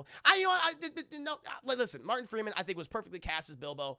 And he has a lot of great scenes in those movies. It's just they don't do right by him. That's what it is. He was perfect. I was like, oh, he's cast as Bilbo, perfect. As a young Ian Holm, nailed it. But it's just and when he's when he does the scenes in the books, like the riddles in the dark and shit, love that fucking scene. Perfect. But the other stuff, it becomes more about Thorin. It's about, should call this the Thorin. It becomes his movies eventually, chat. So, it's not his fault. Oh, Jay Guzman, what's going on? Chat, help me. What's up? I'm drunk. I asked my BFF girl, let me see her show. You fucked up. You take your horny ass to horny jail. Where's my bonk, chat? Where's my bat? I gotta take you out. I'll use the Sonic hat. Bonk. You gotta go to horny jail, my friend. Horny jail for you. That's what you gotta do. Yeah. News ducking, no, absolutely, yeah, no. Breakfast Club, no question. Great pick, DT Darkslide, great pick. Love that. Yeah, a very inspirational movie. But now, Chet, we can go ahead and move on to M. Saver's next question. Are there any movies that you do or don't like to watch because of things that may have happened off screen? An example is Theron and Hardy, Charlize Theron and Tom Hardy, not getting along in Mad Max Fury Road, or Christian Bale yelling at the lighting guy. Or sound guy. I forget what you said, sound guy. I thought it was a lighting guy. But we'll say sound guy for the hell of it, chat. Sound guy in Terminator Salvation. You know what? Not really. Listen. It's hard. We've had this conversation before. It's like, how do we separate the actor from the character, the filmmaker from the movie? You know what it is. The art from the artist, chat, if you will. It's hard. It's hard for people to do. Sometimes it's like, if I don't want to watch, if some people did some fucking shitty, scummy things in their life, and they are a creator, it's like you don't want to support them. I think that's fair. I think that's totally fair. I mean, you do what makes you comfortable, of course. For the most part, I'm still able to watch things or even appreciate something that the original creators have done. You know, like I'm never gonna stop liking Lethal Weapon or or Road Warrior or Braveheart because Mel Gibson is an asshole and is a shitty person. I just I'm still gonna watch Chinatown. I'm still gonna watch Rosemary's Baby. Despite it being directed by a scumbag, Chad, Roman Polanski. It's just but again, people that feel like I don't want to do it. I don't want to watch those things. I don't want to appreciate those things because I'm like, hey, that's fine. I think either or it works. Not trying to shame anybody. But if I could think of like people who I'm like, yeah, I've never want to meet with this guy. This guy just is a regular fucking asshole. Like, there's two people that come to mind just because they're so consistent with all that shit. One person is David O. Russell, chat. Well, actually, I like a lot of his movies. Directed probably my favorite romantic film of all time, romantic comedy of all time, Silver Linings Playbook, chat. Probably one of my favorite movies of the last decade. It's in my top 10 favorite movies of the last decade, the 2010s. Adore that movie. Of course, Bradley Cooper, Jennifer Lawrence, Robert De Niro, many other actors, Chris Tucker. I love that film. But the guy's a fucking prick. Everything I've ever heard about him, how he treats people on set, it's a nightmare, chat. How he attacked people, like everyone, like how he berated people, how he attacked people, whether it was physically or just harassed them. From Lily Tomlin to I Heart Huckabees to George Clooney, where he actually got into a fucking physical fist fight with George Clooney because of the way David Russell was treating the fucking crew. What was it? What was another movie that David Russell did? I'm trying to remember. It was, American Hustle, how he was harassing Amy Adams and Christian Bale had to step in and to console her. It's like, the guy's a fucking prick. The guy's not a good person, obviously. But, it's not going to make me stop from watching movies. If anything, if it does anything, chat, is that, and it sucks. Because when I watch these things now, when I watch Braveheart, when I watch Silver Linings Playbook, when I watch Chinatown or what have you, any number of films. There's like another filmmaker here I'll bring up too, is that I'm enjoying these things, but I'll remind you like, that guy's a scumbag. It comes in there, it creeps in the brain. It's always in the back of your head. It's like, damn it, this guy was such an asshole, or he or she was such an asshole, or whoever. And now it is affecting to a degree, not where it's affecting my enjoyment, but it's always there. It's always in the back of your head, like it's like it sucks. Like definitely that. Another one, of course, is Alfred Hitchcock. Alfred Hitchcock, the amazing filmmaker of suspense movies, thrillers, horror films, of course. Really created the modern slasher with Psycho, of course. Did so many other movies, spy flicks. He fucking harassed and lusted after women on set. Famously, I think I brought up the article here, but with The Birds. They did a movie about it. But the actor of, let's see here, Tippi Hedren, chat. When she refused his various advances, he put her, harassed her on set, made her do multiple takes over and over and over again, where everyone knew that it was great, and just did it to spite her. He did things in spite of her because she didn't, refuse to fuck him. And it's like, yeah, blacklisted her, destroyed her career. That's true. I think she did, what did she do? Like one other movie was she did that movie with Sean Connery. I forget what she did first. I think she did the movie with the Alfred Hitchcock movie with Sean Connery, and then she did The Birds. But yeah, then it ended her career. Josh, we baby boy Joshua, thank you so much for resubscribing, or excuse me, for gifting a sub to Swedish Girl. Appreciate that. There's a lot of people like that, chat. That's just like, yeah, fucking, because that's why it's like I always go to like, never want to meet your heroes. Never meet your heroes. Like, so there's only occasional few people that would like actively want to talk with and engage with. But yeah, people are flawed. People are shitty. What are you gonna do? But at the same time, but again, for those who feel like I don't want to watch these things because people are pieces of shit, more power to you. I understand that. I respect that. But at the same time, people say like those people are shit and they acknowledge that, but that's not gonna stop me from watching their stuff. More power to you. I think that's totally fine as well. Yeah. Oh, Shelley Duvall. There's so many examples. Yeah, Stanley Kubrick was a huge fucking prick in real life. What he forced both Shelley Duvall and Jack Nicholson to do, the famous scene, chat, in The Shining, where it's like, give me that, like all that shit, that entire fucking sequence. He forced them to do that they did 127 takes of that. And this is also, of course, with Shelley Duvall had a substance abuse problem, Chet, cocaine problem. You know? Jack Nicholson had a fucking mental breakdown on set because of after doing that 127 fucking on Bryan Singer. There's a lot of examples. There's a lot of examples out there, Chap. Thank you for the 5 biddies, by the way. There's a lot of shitty people in the film industry, Chat. I mean, not even just in the film industry, just across the board in various mediums that we all love, Chat. In comic books, in books, in animation, you know. It's all over the place. Yeah, Chat. Knowing one of my go-to example is Hitchcock. There you go. He was an ass, but since he personally can't benefit from my financial support, then I'm good in watching, supporting him. That's big. No, that's fine. I think that's totally fine. Yeah, you love this. Fucking Hitchcock. He loved the girls a little too much. The burbs.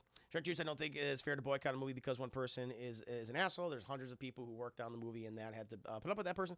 Deserve to have the movie seen. I mean, that's a fair point. But again, people can support what they want to support at the end of the day. I think that's fine. You know, whatever they want to do. Doug, Tenapoli for me. I love his video games like Earthworm Jim. My favorite cartoon sketch, but man, he's such a horrible guy. Deadpool. Sometimes it's hard to separate the art from the artist. Yeah. When one of my favorite fantasy book series is written by a racist right-wing asshole. Yeah. Thank you for the 5 days, by the way. Norman Mailer getting into a fist fight, Rip Torn when shoot. Yep. Oh yeah. That you can see that on camera. It's fucking weird. It's disturbing and weird to watch that. Yep. I had a not so nice speech with Joe Manganiello once. Oh, and he's ducking. Oh, I'm sorry to hear that. Yeah, it's damn Bryan Singer. Sorry to hear that news. He's ducking. A lot of big egos. Oh, a lot of big egos. Harry Potter books, one of the few series I can separate from the art. I can separate from the art. Exactly. I mean, yeah, J.K. Rowling. Actually, I don't think it's fair to boycott a movie. Oh, I just read that. Yeah. R. Kelly for people. But you can imagine being directed by someone like Mel Brooks, though. I mean, he's not bad, though. He's always been good. Michael Cimino, while making Heaven's Gate, telling actors to do 40, 60 takes and going way over budget. Yeah. Yeah. He asked us to leave from a bookstore because I was with my dog at the time, and I guess he doesn't like dogs. Damn. That was a fun. Hey, what? Guy was a prick. That's too bad. You always hear good things about him. Yeah. He wanted to mess with your dog. That's what it was. I want to mess with you, Flash. I wouldn't want to mess with me either. Oh, that's too bad. Sorry to hear that. But there's plenty of examples out there, chap. You know, but I'm not really too personally affected by this, you know. But again, for maybe there'll be some day where I'm like, fuck that. I ain't supporting nothing that guy does or watching anything or reading anything, you know. So who's to say that I won't have that? And for those of you that do, I think, hey, that's fine. That's totally fine. I respect that. But that was M. Xavier's last question. M. Xavier, thank you so much for being such a generous patron on my Patreon. Thank you for your questions. David Ayers told the Chandler's actors strip naked and walk even through the woods and howl like a wolf. Jesus. David Ayers is fucking weird. I never knew that one. Oh, what was her name? Yeah, the Enchantress actress. I forget what her name is. I don't recall. She's just the Enchantress actress now, sadly. But now we can move on, chat, to... Now you got me wondering who that fucking actress's name is. God damn it. What's her name? Yeah. Let me look it up. Real fucking quick. Enchantress. What was the character? It's Enchantress, right? Enchantress DC. Let's see here. Cara DeValjanine. That's her name. Cara DeValjanine. That one. Oh, Lord. Edge of the World, part one's my favorite memory. That one's funny. That one is fucking great. Jews in space, protecting the Hebrew race. That's a good one. Oh, no, I love it. My favorite Mel Brooks movie is probably, it's hard. Blazing Saddles is probably my favorite. I'd say Blazing Saddles, then Young Frankenstein. Then I gotta do Spaceballs. Your Schwartz is as big as mine. Now we can move on to Deadpool's questions, chat. Here we go. This is some deep cutting questions, chat. Personal. It's about relationships and shit. So we'll go ahead and do Deadpool's first question. This is 16, actually. Part of a 30-question questionnaire. Quick question, one, chat. What do you value most in a friendship? That's a good one. I think it comes to, I think it's several things. Like most, it's multifaceted though. Friendships are complicated. It's not so simple, you know. I think it's just, for me, it's just being able to connect with another individual that's just outside of your family. you know? Because sometimes you can't always be with your family. Sometimes you can't rely on your family. Just be able to connect with an individual where you share common interests. You just share this,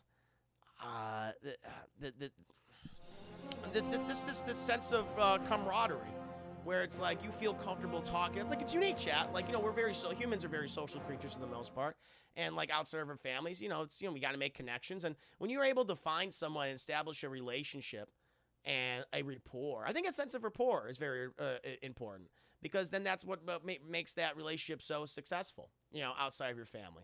So I think that you have these common interests, you have these, you know, common ideas and beliefs, and you're able to share and engage with that person and go back and forth, and you feel comfortable. I think that's a really unique thing to have with someone outside of your family, your flesh and blood, if you will. And you can establish these relationships, and they can broaden your horizons too. You can engage in activities that you like more than really like to do with yourself. You can engage in activities with them, you know, in public. I think that's really cool. Yes. My sweet baby boy broccoli, obviously, Josh says. Obviously, well, I know, Josh, but some people now are all about the broccoli. Thank you for the 5 pennies. The freebies. Oh, the sex. Sex is the benefit. Well, friends of benefits, yes, of course. We all know this. It leads to that. Respect, sincerity, open-mindedness, authenticity. Yeah, he's authentic of an individual. Like, you feel, you establish a sense of trust, and you can tell your friend your innermost thoughts. You can engage in that and share with that. Like, I think that's very important. Now, respect, trust, and a sense of comfortableness, I think, is really key to a friendship. Chat. A lot of people say loyalty, but like loyalty, I mean, you know, loyalty only goes so far. But like, I think trust. Yeah, I think you nailed it. The trust and sincerity. I think that's very, very important. And establishing a sense of a rapport where you can easily engage with them when you want to. I love that. Sex is everything, gang. Trust me. There you go. I'm just calling. You friends with benefits? Thanks, Go. There you go, Skrells. I have no friends, though. Oh, no! I'll keep it there. That's fine. Some people don't want to be social. Some people like their privacy. Believe me, I like my privacy. I do. You know, I like having friends. Honesty is a vague word, but as we get older, we tend to want to present ourselves better than we actually are. So honesty and not lying to yourself. Yeah, that's a good one. Very good one, Koki. Nice response. Loyalty, you're always there for each other when you need it or if you need them. Fair enough. So when I commit a murder, Joshua, you come from Buffalo, New York here when I commit my murder spree, because I'm going to have a whole lot of bodies, all right? Stand by me. Stand by me. Oh, stand by me. Stand by me, Chip. They have to go to the DT merch and get a classic black tee with the white logo to have a meaningful. That is also true. Best friend and I have a 30-plus year. That is amazing. That's incredible. Yeah, you can maintain relationships for so long. Sometimes they become even more important than family, chat. That's true. Just not blind. Exactly. That's what I'm thinking. I'm just not blind loyalty. Exactly. Loyalty within reason. Big points for big bazoongas. Or a big old schlong. Whichever floats your boat. Hey, I ain't against sex, gang. Get it when you can and want. Just the priorities change so much as long term. Yeah, no, actually, that's a good point. I think I've answered this before. Like long-term relationships. I mean, obviously, if you're pursuing someone romantically and you're on a romantic relationship, yes, sexual attraction that was what engaged relationship in the first place. Probably for a lot of people is like, I think you're sexy. This person thinks I'm sexy. We respond to that. That's the first thing we obviously see. Someone's body, the way someone looks, the confidence. Like that's usually the first thing that gets us. But long-term, like that can be the whole thing that is the relationship surrounds.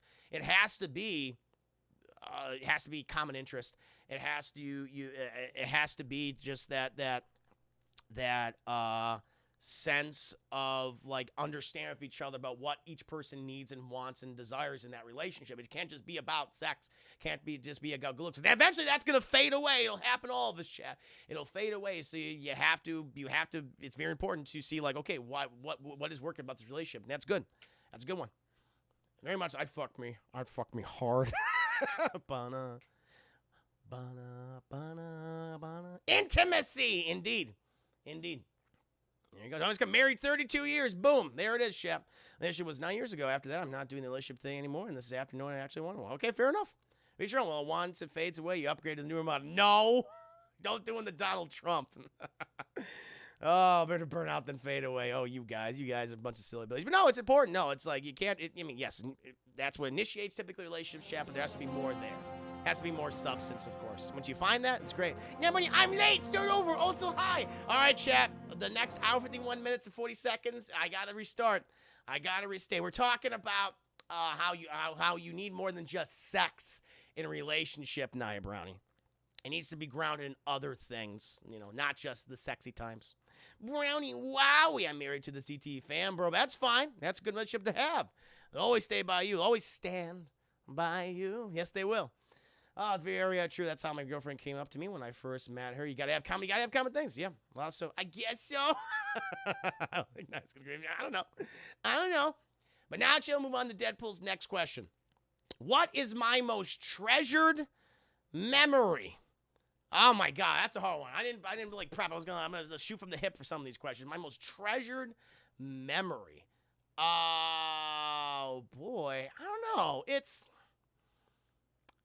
not like that. That's like to put emphasis on like one thing. And people would say it's like, oh, when I met my wife, when I was married, and when I graduated. And I didn't give a shit about my graduation. I was like, graduation from high school, undergrad, grad. I was like, fine, I don't care. That's all. But like, what is my most treasured memory? And like, that's a really hard one to think. I think it's more of like a collective type of thing. I think honestly, I've said this before, but I think it's one of my most treasured memories is when I think I finally made the decision or it's like when it finally happened, when I didn't have to work like a typical day job anymore. I think that one is really good. It's like, it was such a weight off of me.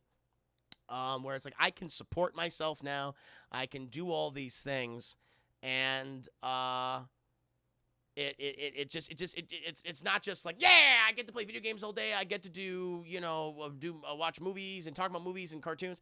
It was just the general sense of relief. It's like I can finally start to do this, and I won't be stressed out. I won't have all this anxiety anymore. I won't feel like I'm wasting opportunities. I think it was just that general sense of relief that I had. I was like, oh my God, it's happening. And it was incredible, Che. It was incredible. Is walk out of your job. You can do that. I didn't walk out of my job. I mean, I gave my 2 weeks and everything. I actually gave my 3 weeks or something.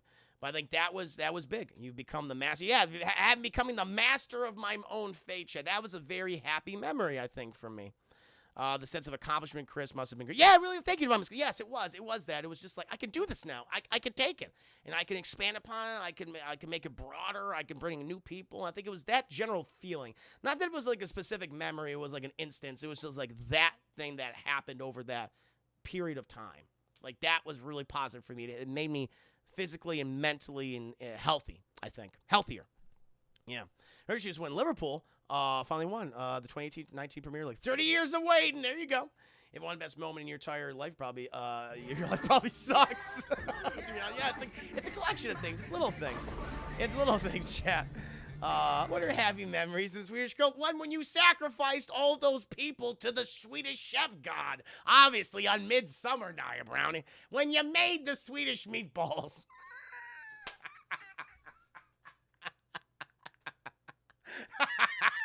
When you made the Swedish meatballs last night. Oh, right. Yeah, see. There you go. We have fun here. That's a happy memory. We keep that one in there. Take responsibility for nothing. No. Thank you for the pity. Swedish Girl. Oh, don't be sad. We. Kale, I won. What'd I do? I'm celebrating Midsummer. It's a happy belated Midsummer, everybody. Oh, my Lord. Take responsibility. You're on your own. What'd I do? I didn't do nothing. Fine. Swedish Girl. I take responsibility. I'm sorry. I'm sorry.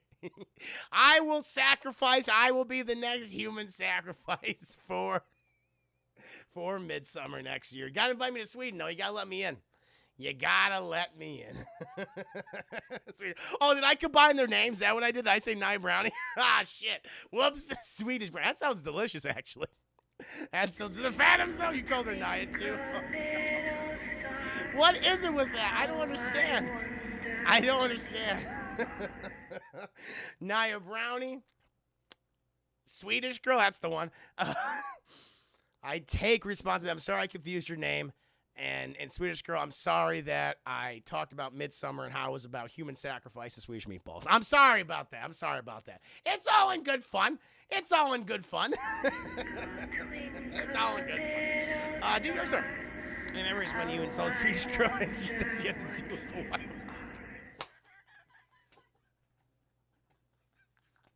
That's one of my favorite memories. That's good. That's high on the list. Can someone have that clip? Does someone have that clip? Assimilate. That might be one of my favorite things I've ever done on stream. Oh, yeah, you called me Naya. I'm sorry, Swedish girl. I'm so used to apologizing to Naya Brownie all the time that I think that's why I did that. He always does this. I'm sorry. So I'll become one of the sweaty ice cream soup. I hope so. Cancel weather, Chris. No. Oh my God. That clip, that is definitely one of my favorite things I've ever done on stream. That killed me. That was good. That was really good. Whoo-wee. I love the Swedish people. I want to go to Sweden.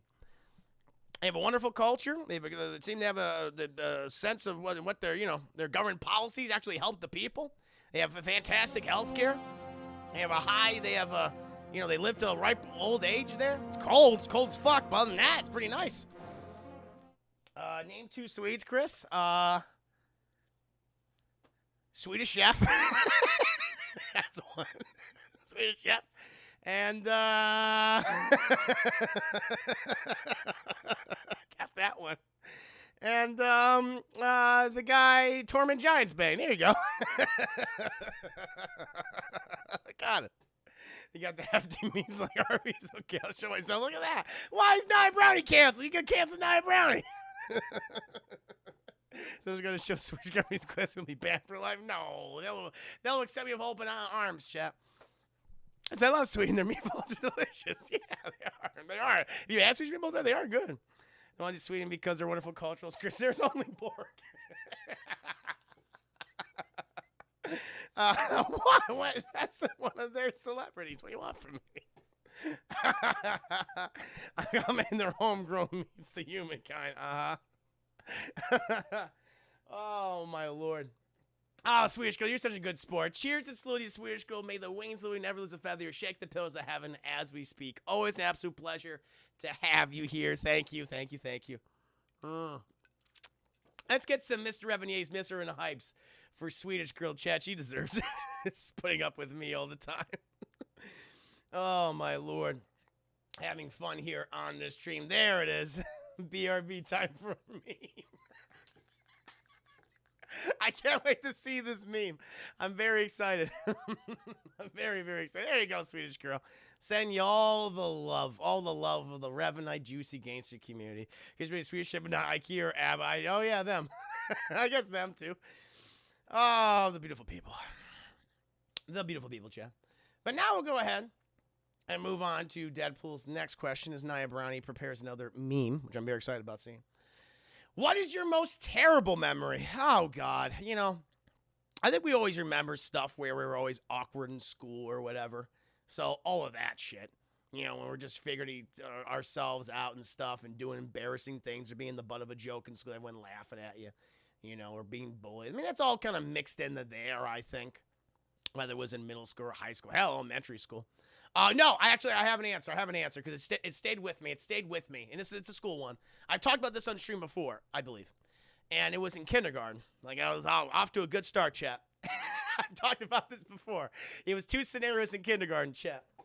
The first one was when I had this teacher. I'm going to say her fucking name because I don't give a shit. Her name was Mrs. Cragg. Chat. She was my kindergarten teacher.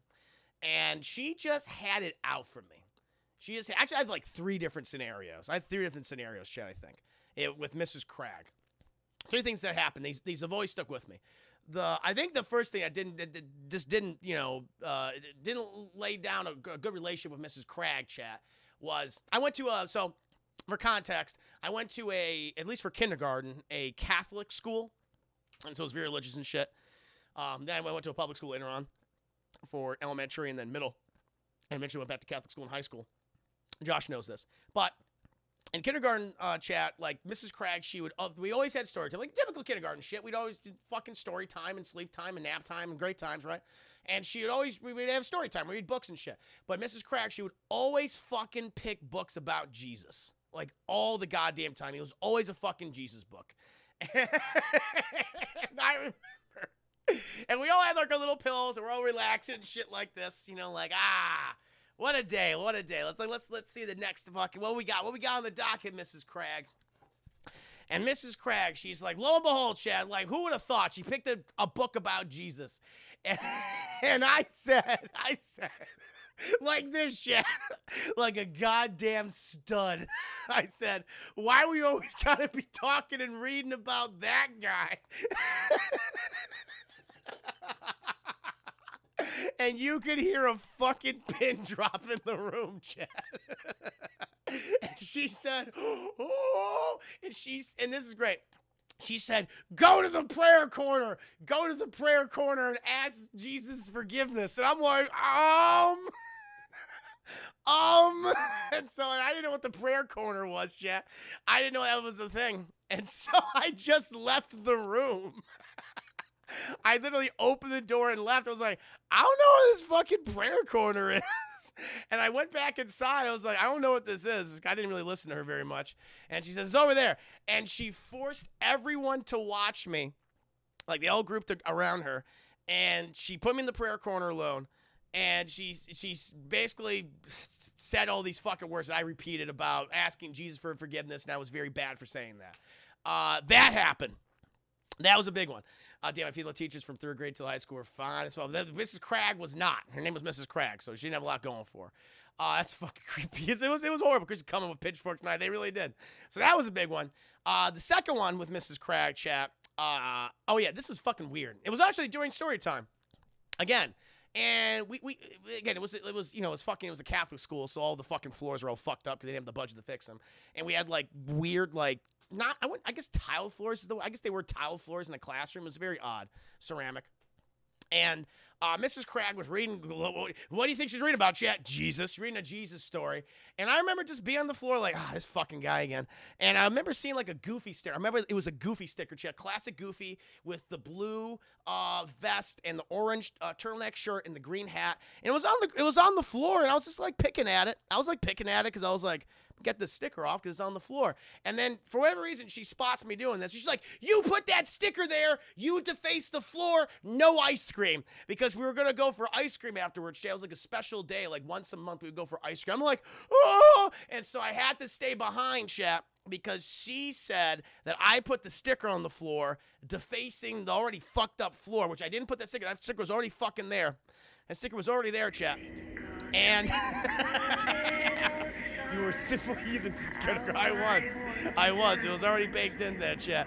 Thank you for the 5 minutes. Oh, that is so fun. It's fucked up. And everyone went for ice cream except me.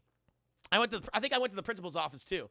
And then the third one, which people are already posting, Deadpool already got it. I've told this one. This is the same teacher that said you were. Yep. So one time, you know, chat, they do the whole parent-teacher conferences and shit. And so I remember my parents went to go see Mrs. Cragg. And Mrs. Cragg, like, I was playing in the back or something, or whatever. I was sitting at the table. I don't know what I was doing. I was doing something like that. And my parents were up there talking to her. And Mrs. Cragg, I remember, because my parents told me about this later on, she was saying, now, I don't want to alarm either of you, but I believe your son, I believe Christopher. Thank you! Moving the puppies, not the ice cream, not the humanity. I know, it was so fucked up. But I remember when she was sitting there, and she says, I don't want to alarm you. Mr. and Mrs. Herman, but I believe that Christopher is retarded. And this is the 90s, chat. This was like the early 90s, so that was the term used. I believe Christopher is retarded.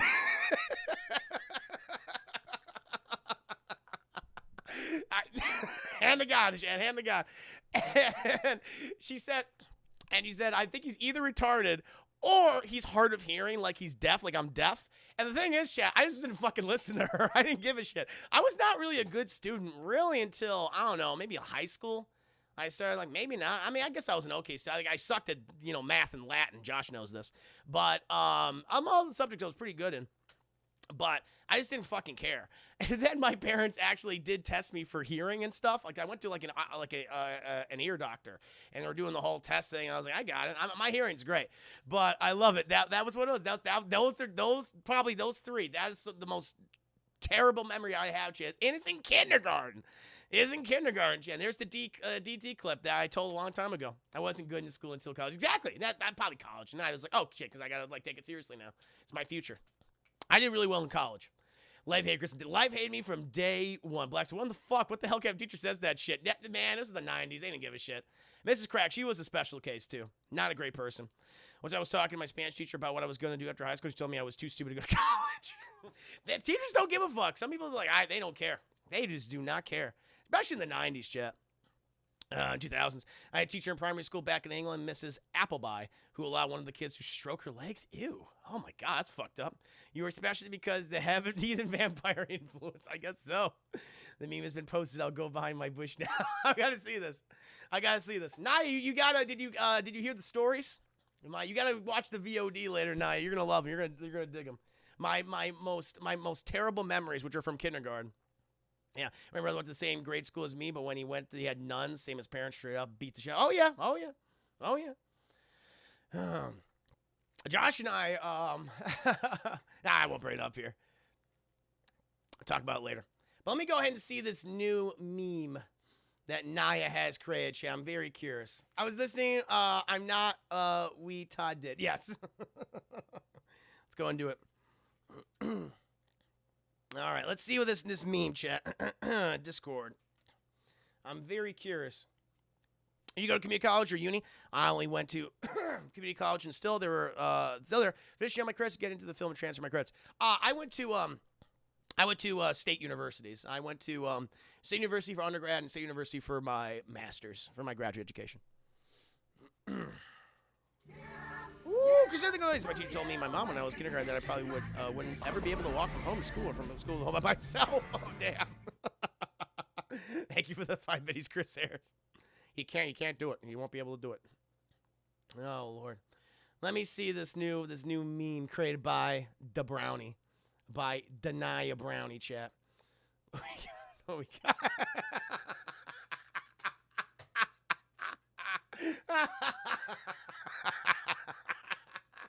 Oh, nice. This is a winner, chat. This is beautiful. Oh, this is beautiful. This is a beautiful thing. Let me go ahead and bring this one to light. This one is great. Oh, Lord. I'm going to bring this one up here, chat. You're going to love this.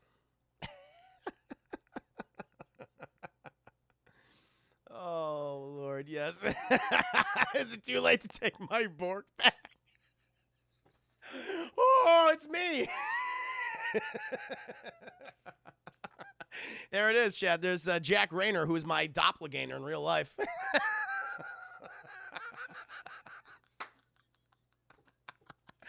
I absolutely love it. Oh, my God. Whoo! Nah, that's a good one. It's so true, though. Chris, this is your Sweden. What's this, Cokie? What do you have right here? I gotta show this one, too. This is great. This is Cokie. Oh, my God. All right, we got this one, Chad. This is a good one. Now you outdone yourself. But you gotta look at this one, too, Chad.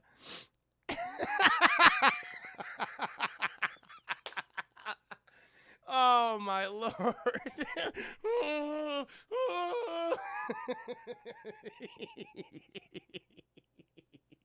Actually, it's not that different. Oh, my God. This is a happy memory, Chad. This is a happy memory. Deadpool, thank you for the 5 minutes.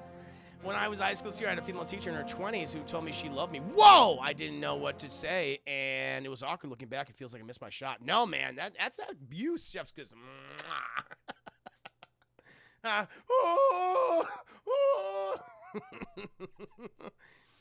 I have a thicker beard. I do indeed. There you go. That's all I look like in the bear costume, chat. For midsummer. Beautiful, chat. Absolutely beautiful. Great work, Nia Brownie. Great work, Koki. Did a great job. Did a great job with those. Oh, boy, chat.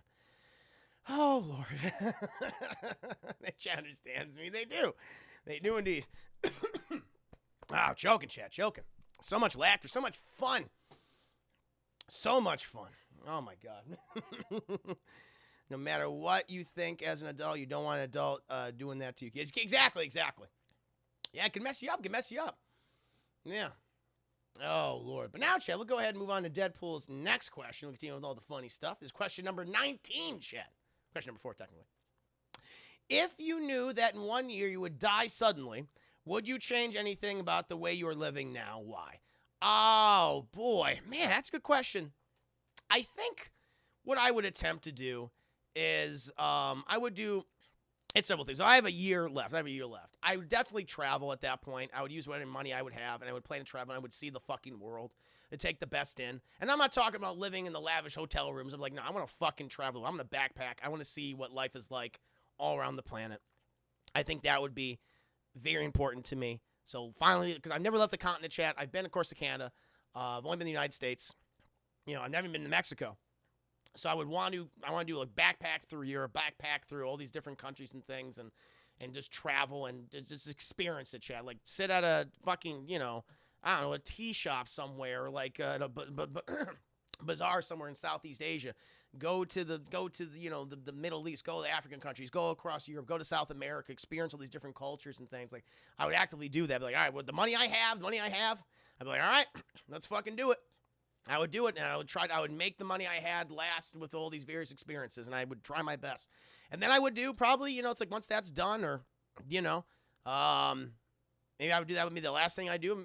Maybe before that or after that, I would do very special streams and just talk with you guys. I think that'd be very important. I want to leave you hanging, of course.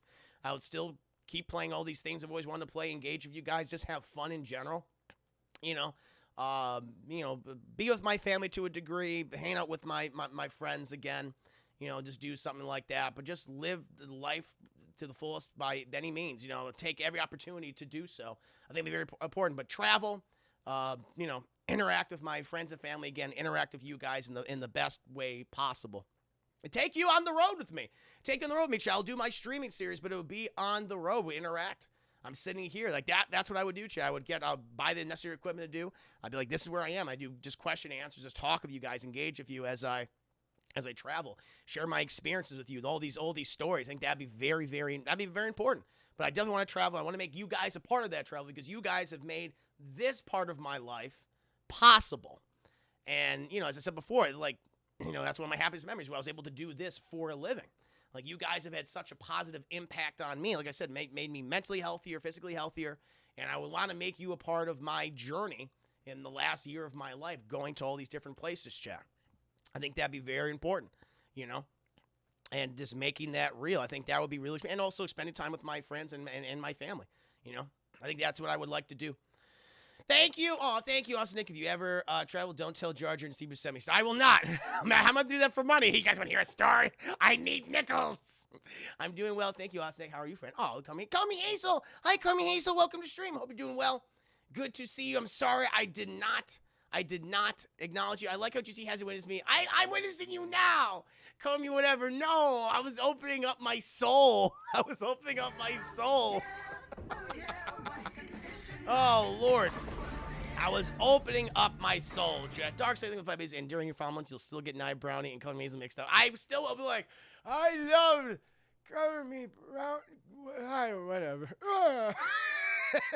And that'll be it.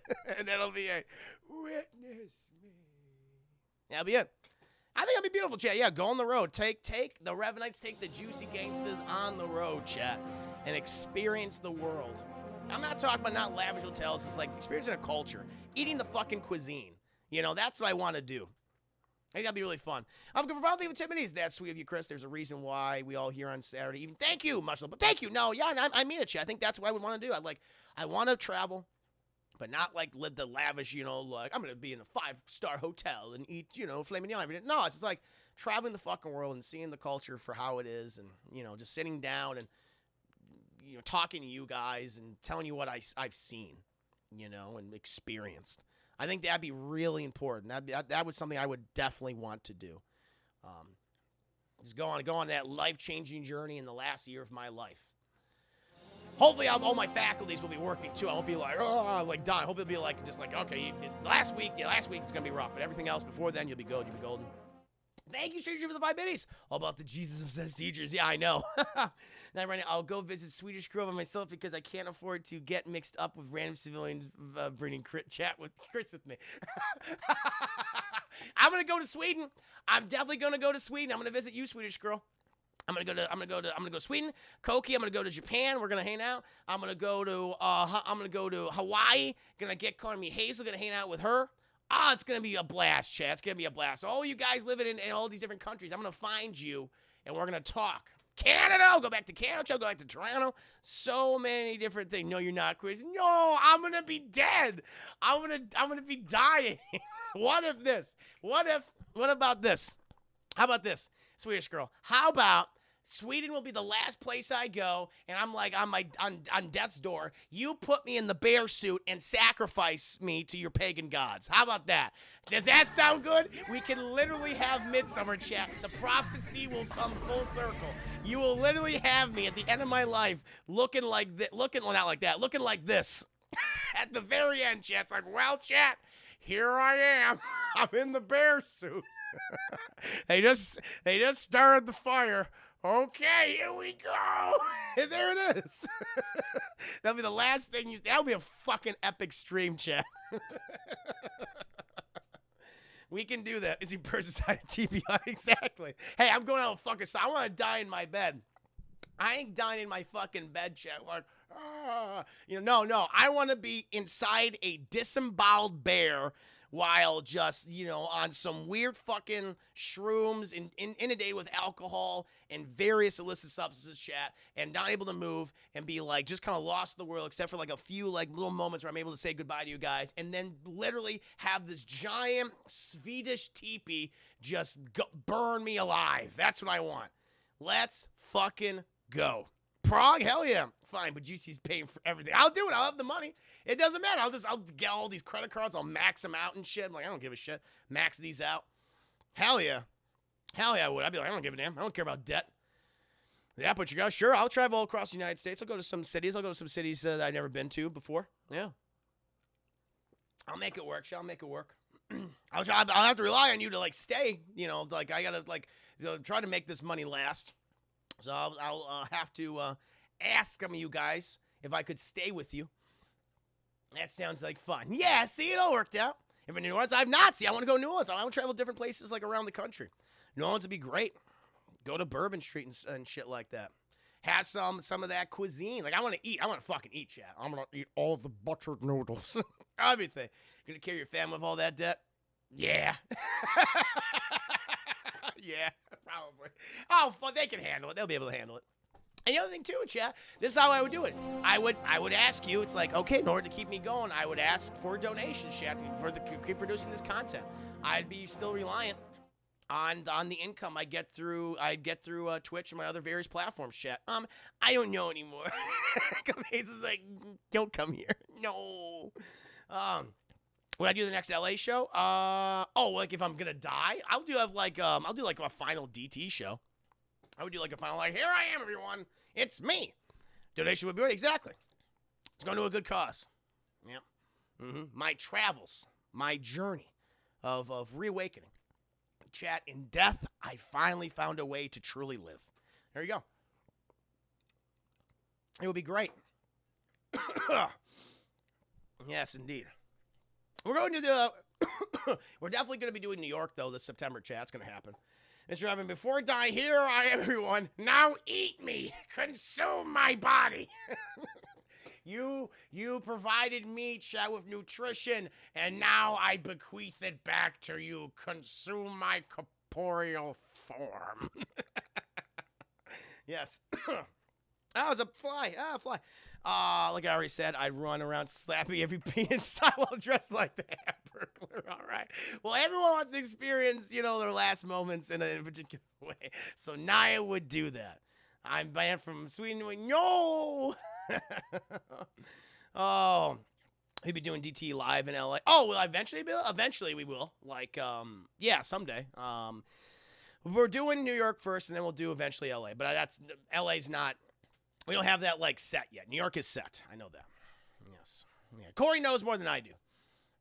There's Monk. Good to see you, by the way. I always thought Mr. Irvin would go out like a Viking for real. Pyro Fire was not shot at the party. No. I'm gonna be burned alive in a bear suit. I'm gonna be burned alive in a bear suit. That's how I'm gonna go out. Sweden will be my last stop.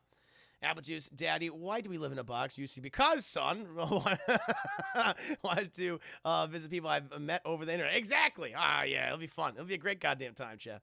I'll do that in old age. When I'm thinking I have like cancer shit, I was like, fuck, I'm going to go and just travel at that point. Yeah. No, New York sure is going to be a blast. I cannot wait. Yes. It'll be beautiful. My family will understand. My non-existent family will understand. Color me Hazel. They'll accept me. Coming up, Mr. F7 spinoff, Juicy Summer. Have a great summer. I love that. It's great. Great work, Koki. Great work, Nia Brownie. Love it. Oh, my Lord. What question are we on next? I don't even know what question we're on. Oh, my God. Let's see what we got next. Oh... Anyway, this is what does friendship mean to you? I think we kind of answered this with what I value most in friendship. It's able to have that, that thing that I think humans desire most is just that pure, blissful, like social engagement. Be able to communicate with someone and feel comfortable and feel relaxed. And it doesn't have to be like we have to do all these crazy things together. Sometimes it can just be a natural conversation. Be able to just sit down and talk. Like those are kind of the things that really mean a lot to me when it comes to having a friend.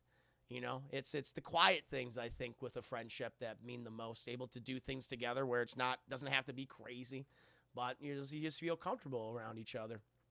I think that's really important to me. Friendship means never having to say I farted. That's true. Just like you just let it go. You let it go. Come here, so then they'd be apple juices. I'm gonna name all my kids after various juices. Apple juice, grape juice, mango juice. Mango would be that'd be the kid who's like, ooh, that's the ethically mysterious one.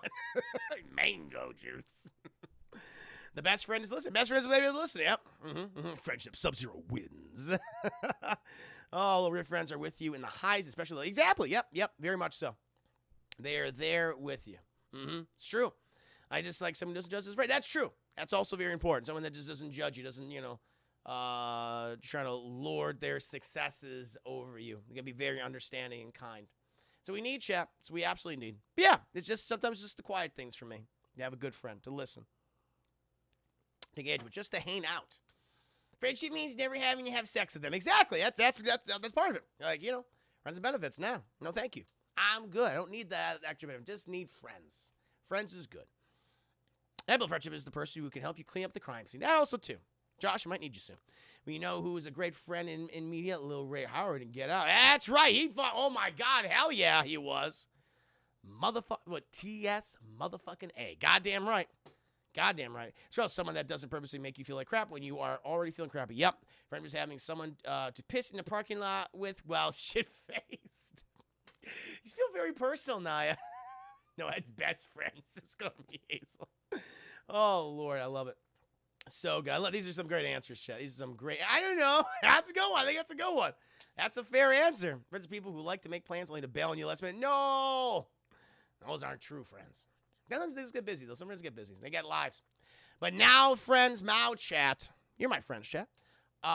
We are moving on to the last question. And it's Color Me Hazel's question, Chat. She did submit a question. I believe we don't have any other questions. I think we covered all of them. Color Me Hazel sent these last week. I answered all of our other questions last week, but there was one that I could not answer because it was another scenario.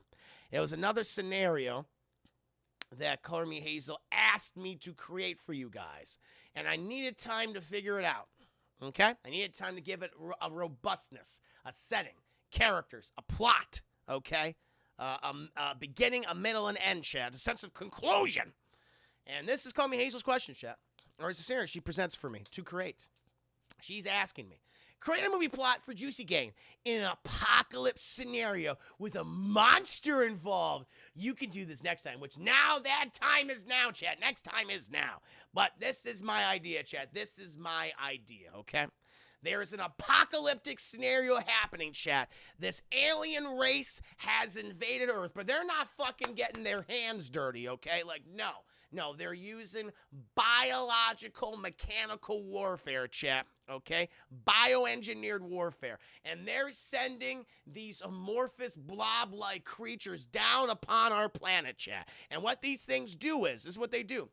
Okay, how do you defeat humanity? You use humanity against itself, chat. When these things absorb human beings, chat, when they consume the flesh, they become monstrous human beings, chat, these abominations, and they destroy us, they wipe us out. They're just these blunt instruments, okay? That's what they do. And humanity's being decimated, chat, because sometimes they can pretend to be human, then the next second go, bah!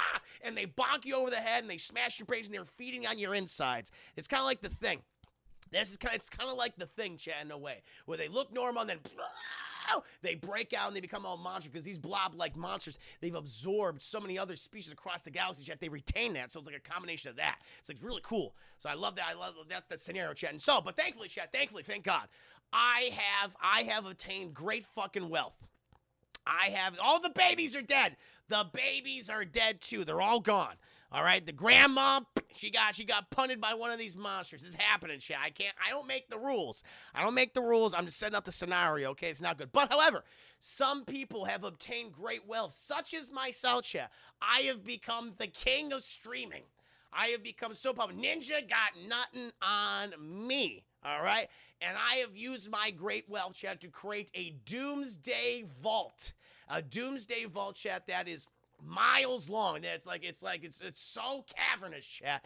There's so many areas. You got everything you need down there. You got fucking food. You got all the various accommodations you need. You got bedrooms. You got TV rooms. You got kitchens. You got a lot of bathrooms, chat. You got entertainment rooms. You have tennis courts. You got basketball. You got everything you want. Gym, gymnasium, chat. It's just fucking what you need to survive. It's like if you have to spend the rest of your life in a fucking bunker, this is the way to do it. It's pretty goddamn good, chat. Thank you. No, wait, according to the chat, you need to answer another question first. Oh, shit, I do?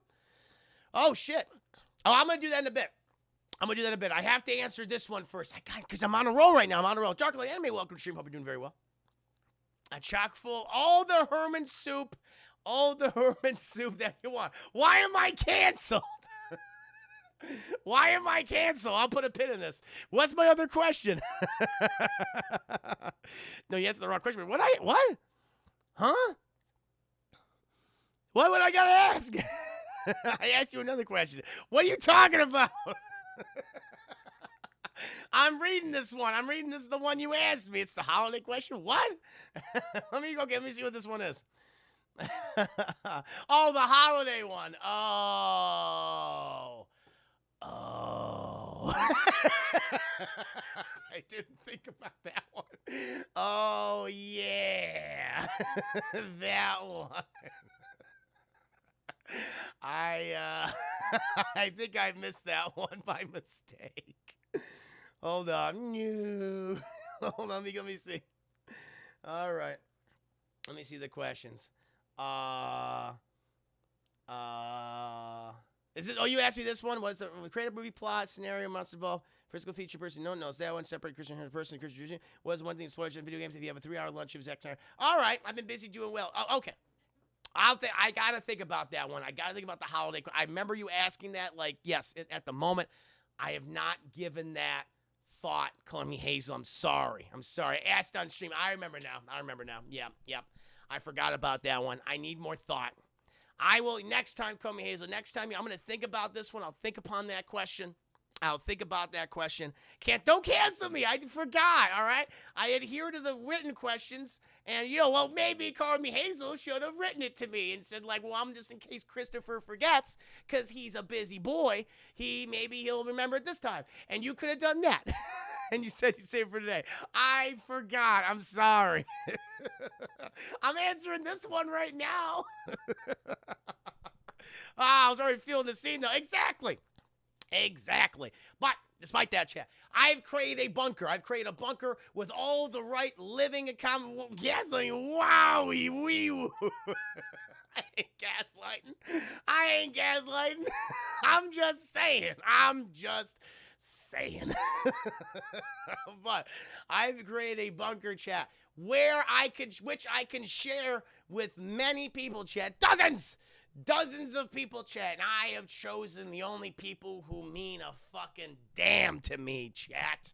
The Juicy Gang, the Revenites, and I have chosen you guys to live in my bunker with me, and we shall live out the rest of our days in pleasure, chat, in absolute pleasure. We have everything that we need. I have taken proper stock, chat, of all of our dietary nutritional needs, chat, including copious amounts of broccoli, brownies, and buttered noodles. Everything we'll need to survive, chat. But chat, little do we know. So fucking Darklight will be here. Two told me Ducky, Woman, Naya Brownie, call me Hazel if she ever forgives me. Swedish Girl, Edman, Newsy Ducky, my sweet baby boy Joshua, all of you guys, everyone in the chat right now, Dobby's free. All of you guys would be able to be with me down in my safety brownie, broccoli, butter noodle bunker. It'd be great. But little do I know, chat, that one of you got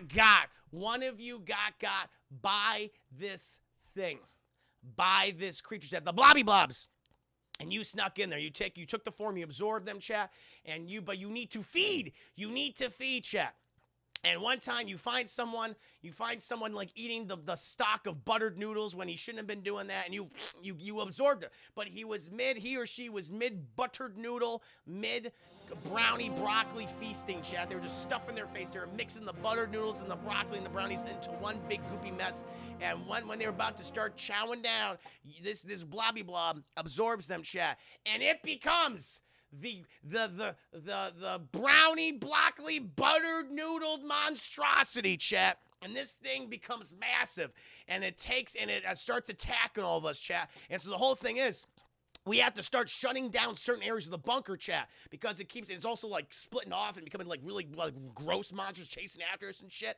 And it's like killing people and absorbing them into the mass. And we have to, over time, chat, shut down certain areas of the bunker in order to prevent it from attacking us. The thing is, though, it's gaining more ground. In certain areas, we don't have all the resources we need, chat. We don't have enough water. We don't have enough butter noodles. We don't have enough broccoli. We don't have enough brownies. And so we have to keep like, there's sacrifices. Maybe people are sacrificing, so we're shutting down certain segments. People are split up. We can cut back and forth between all these people. And I think it'd be a really cool fucking scenario until eventually it's sad. It's sad. Because we would have to learn. It's like we can't ignore the problems of the world. We have to escape. And so some of us would be able to escape. Maybe I would die. Maybe I would sacrifice myself. I don't know. Something would happen. But some of you would eventually escape, chat, and the bunker would be sealed off, keeping the buttered noodled broccoli brownie monster in there. But then you would have to fight against the aliens and their blobby blobs. And you would have to, we can't ignore society's problems. We need to fight. And you would ride off. So you would ride off trying to fight these abominations. And that, my friends, is my post-apocalyptic scenario. I think it's pretty fucking cool. I think it's good. And calling me Hazel, thank you so much for submitting that question. Chris, can I come? Yes. Will you have Wi-Fi down there? Probably not. Probably not. Wi-Fi probably won't exist anymore. Will there be salami and root beer? No. Brownies, broccoli, and buttered noodles. That is it. Everything that a growing boy or girl needs. Obviously, chat. That's all you need. Thank you, everyone. More broccoli abominations? Of course. No, but I added butter noodles this time. Also butter noodles. So like when they attack you, they fire like these buttered noodle tendrils that wrap around you and then absorb you into the brownie broccoli mash. You're like, no! And that's what happens. So Jason, hey Chris, how's your day today? Mine's good. Mine was good. There you go. So I've now for a second time with some of my family friends, and while I still didn't care for the installment, I had tons of fun seeing a packed theater of people I know. That's nice, man. Very good. Did you like it? Color me Hazel. Did you like it? Did you like the scenario? No crayons for coloring purposes. You can have crayons. Everything you desire will be there. Everything you desire will be. Okay, he's drunk. Maybe I'm completely sober. Yes, the buttered noodles. Not forgiven. They were no crayons for. I said there were.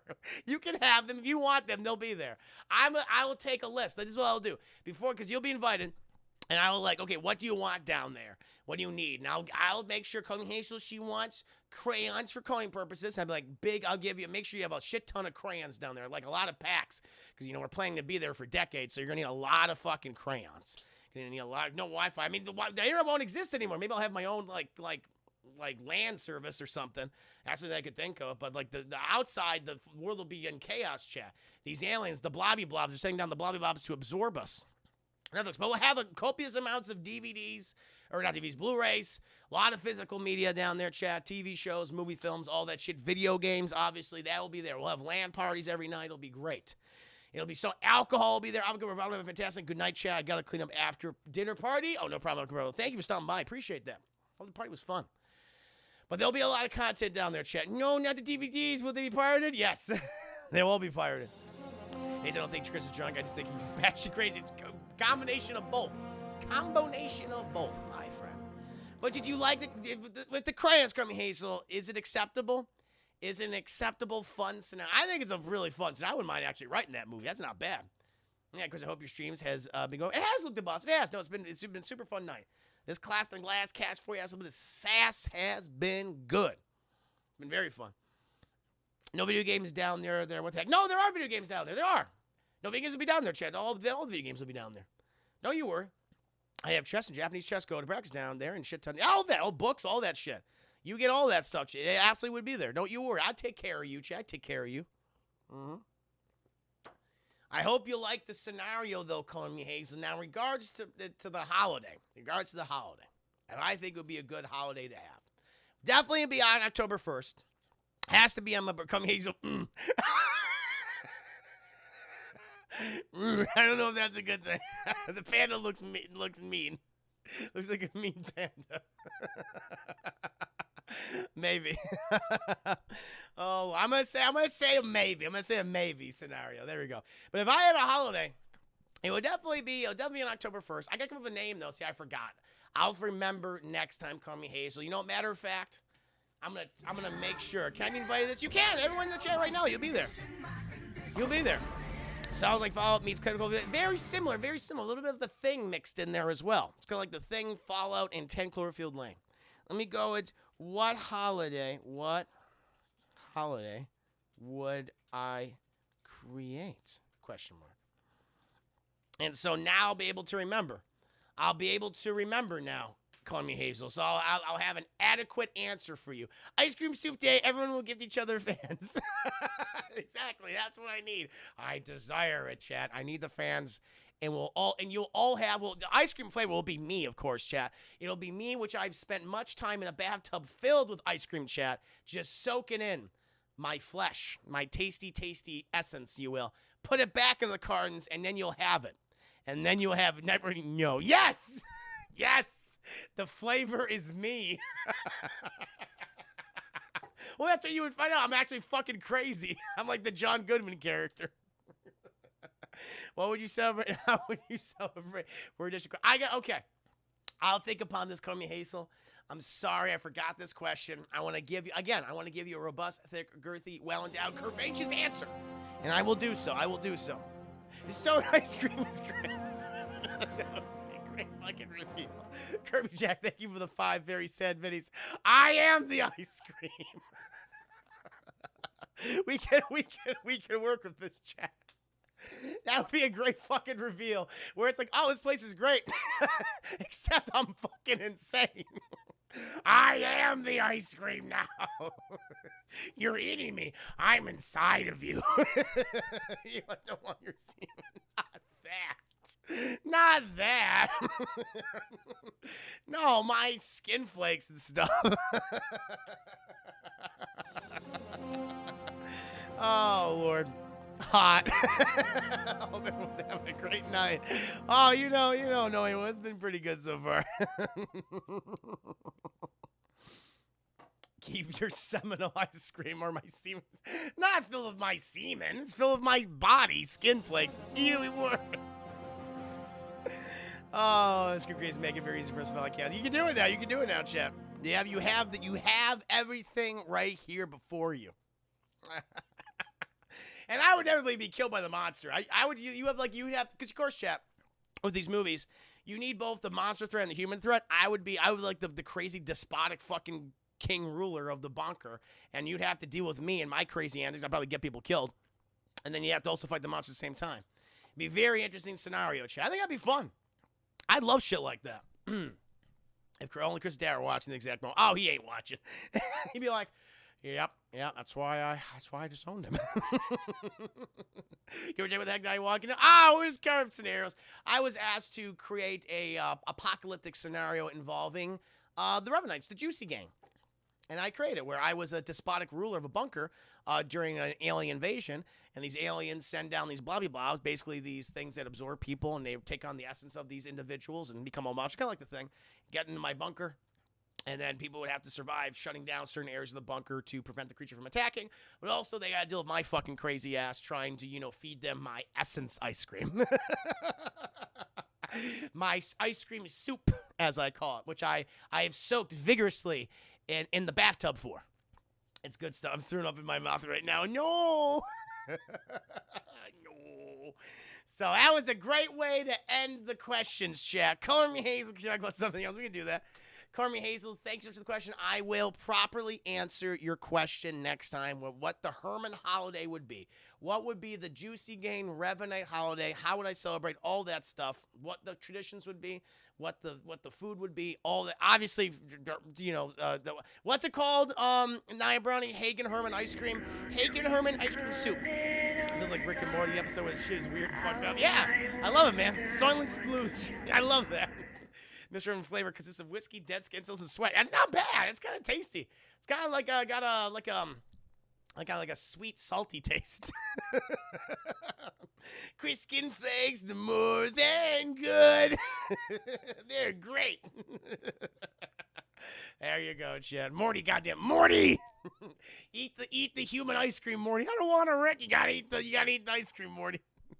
Well, sweet and salty. Yeah, sweet and salty. I'm like salted caramel. That's what the ice cream tastes like. You ever had salted caramel ice cream, chat? That's what Herman Hagen ice cream would taste like. Right, Naya? Right? Shameless Sweats sold separately. Carmen Hazel's very sad. You brought this on yourself, Carmen Hazel. You wanted this scenario crafted, and I've delivered it to you. Chat. Oh, that, my friends. I want to taste balls. Let's go outside, ass. Fair enough. Oh, we had fun here, Chad, didn't we, Chris? Chris, did we have fun here? Did we have fun here, Chris? Ah! Yes, we did. We had fun. Do not blame this on me. What do you mean? This was your decision. Oh, Lord. It's like kind of skin flakes and beard. Oh, the beard. You get the little beard hairs in there, too. It's like that has extra hairs. It has all the hairs you need. Oh, Lord. But with that, my friends, this is a very fun, very successful Class in the Glass cast, guys. Again, if you want to submit questions to all this, you can. I just need to subscribe to my Patreon, chat, the 2 hours, 2 levels of Revenue Gangster. You have the ability, chat, to submit questions in my Class in the Glass cast for Ask Sass, which I host every single Saturday, which I hosted today. Yeah, Bear Chris, Jason. You bet nobody's having fun. You were scared one. No, this is blast. Divine Discuss is a blast. I'll take that. It all worked out. Polish balls? Yeah. Oh, Polish rum balls are delicious. Oh, so good. Filled with alcohol. Wasn't gonna be. It's just a apocalypse scenario would either be the Earth has split in half and humanity has to survive on the opposite side of the Earth. Cool. That'd be neat. I like that. Would the other side have mutants, I assume? Mutants? Monsters? I hope so. Gotta have all that. Can't just be, environment. I guess the environment could be like all fucked up. That'd be interesting. It'd be a good time, chat. But, my friends, yes, you can submit questions. I could give you answers like these, chat. I can give you robust, thick, girthy, well-endowed, curvaceous answers like these if you subscribe at the 2 highest tier levels of my Patreon Class in Class. But, chat, I must bid you adieu, chat. I got to get going. Bear with Chris. Bear with me. See, you get it? Because I'm a bear. I'm a widow bear. Brilliant. I absolutely love it. Both of those are so goddamn good. Thank you, Koki. Thank you, Naya, for those incredible memes. I love the memes. I love the fan art chat. It's courage. I could be George Lucas. Maybe I'll act like George Lucas down there. It's like, hi, everyone. I have ice cream for you. It's made of my essence. It's made of my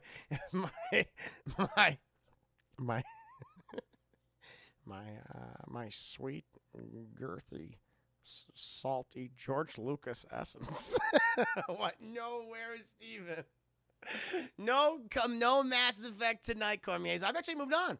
I'll be playing Mass Effect 3 soon, but I've been playing a Ratchet and Clank right now, guys, which I absolutely love. Let me see if that's up there. Let me see. Yeah, there's Ratchet and Clank. That's what I've been playing. Played that last night. Do check out the VOD chat. It was so much fun. But I will be playing this again on Monday, chat. That's when you'll see me next on my channel. Thank you, Jason, for the video. You should act like Rob Zombie down there, just swearing at everybody. I'd like a redneck. Mathos, nuts in the water are called walnuts. Nuts in the chest are called chestnuts. Nuts in your chin is a dick in your mouth. God, wow, yeah, fair enough. The boss, peace out, Chris. I look forward to watching the VOD of this. Thank you, the boss. It was a fun one. It was a fun one. Here's the one. Oh, I got another one from Koki. Chad. Hold on. Oh, I've seen these. Oh, yeah. These are some classic ones. These are some absolute fucking classic ones, chat. Check these one out. Oh, these various movie posters. Oh, God. The one here is so goddamn good. These are some good ones, chat. Look at this. I got the one Uncle Popcorn, the Young White Daddy for Falcon Winter Soldier. I have the F9 one, and I have my favorite one, Unhinged. He can happen to anyone. It's so fucking good. The Unhinged one looks great.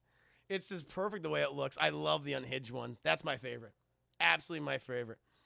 Jen Alvin, good night, y'all. I'll see you next time. Excited for more Wolfenstein. Yeah, I'll be back on Monday playing more Wolfenstein 2, the new Colossus on Double Toast's channel.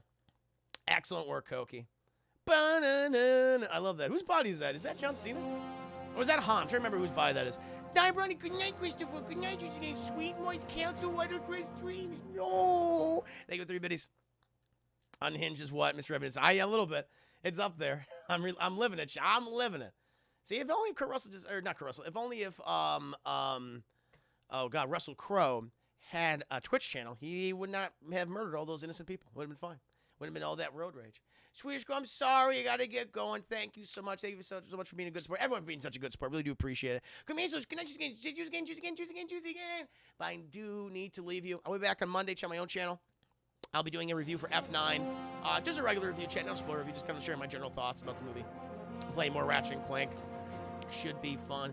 Jason Goodbitty. I'm making these things days after they come out. Now Hollywood's really running out of ideas. Now I know. Thank you for the video though. Here's the thing about it is I'm pretty sure that's Lucas in your head. Oh, I'm the Lucas body. Cool, chat. Whiteface. That's racist. Anyway.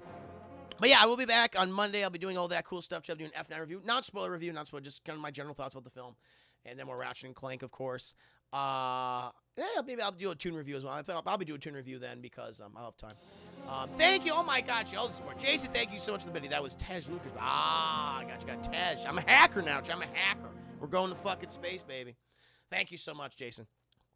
I do have to get going. And of course, I'll also be on Double Toast's channel tomorrow, chat. I believe we're doing, I think we're doing a Fast and Furious parody movie. I think. We'll see. I'll be doing that one. And then, of course, on Monday, chat, I will be playing more Wolfenstein 2, the new Colossus on Double Toast's channel. So tune in for that. It's been so much fun to play the Wolfenstein games. But until then, chat, thank you.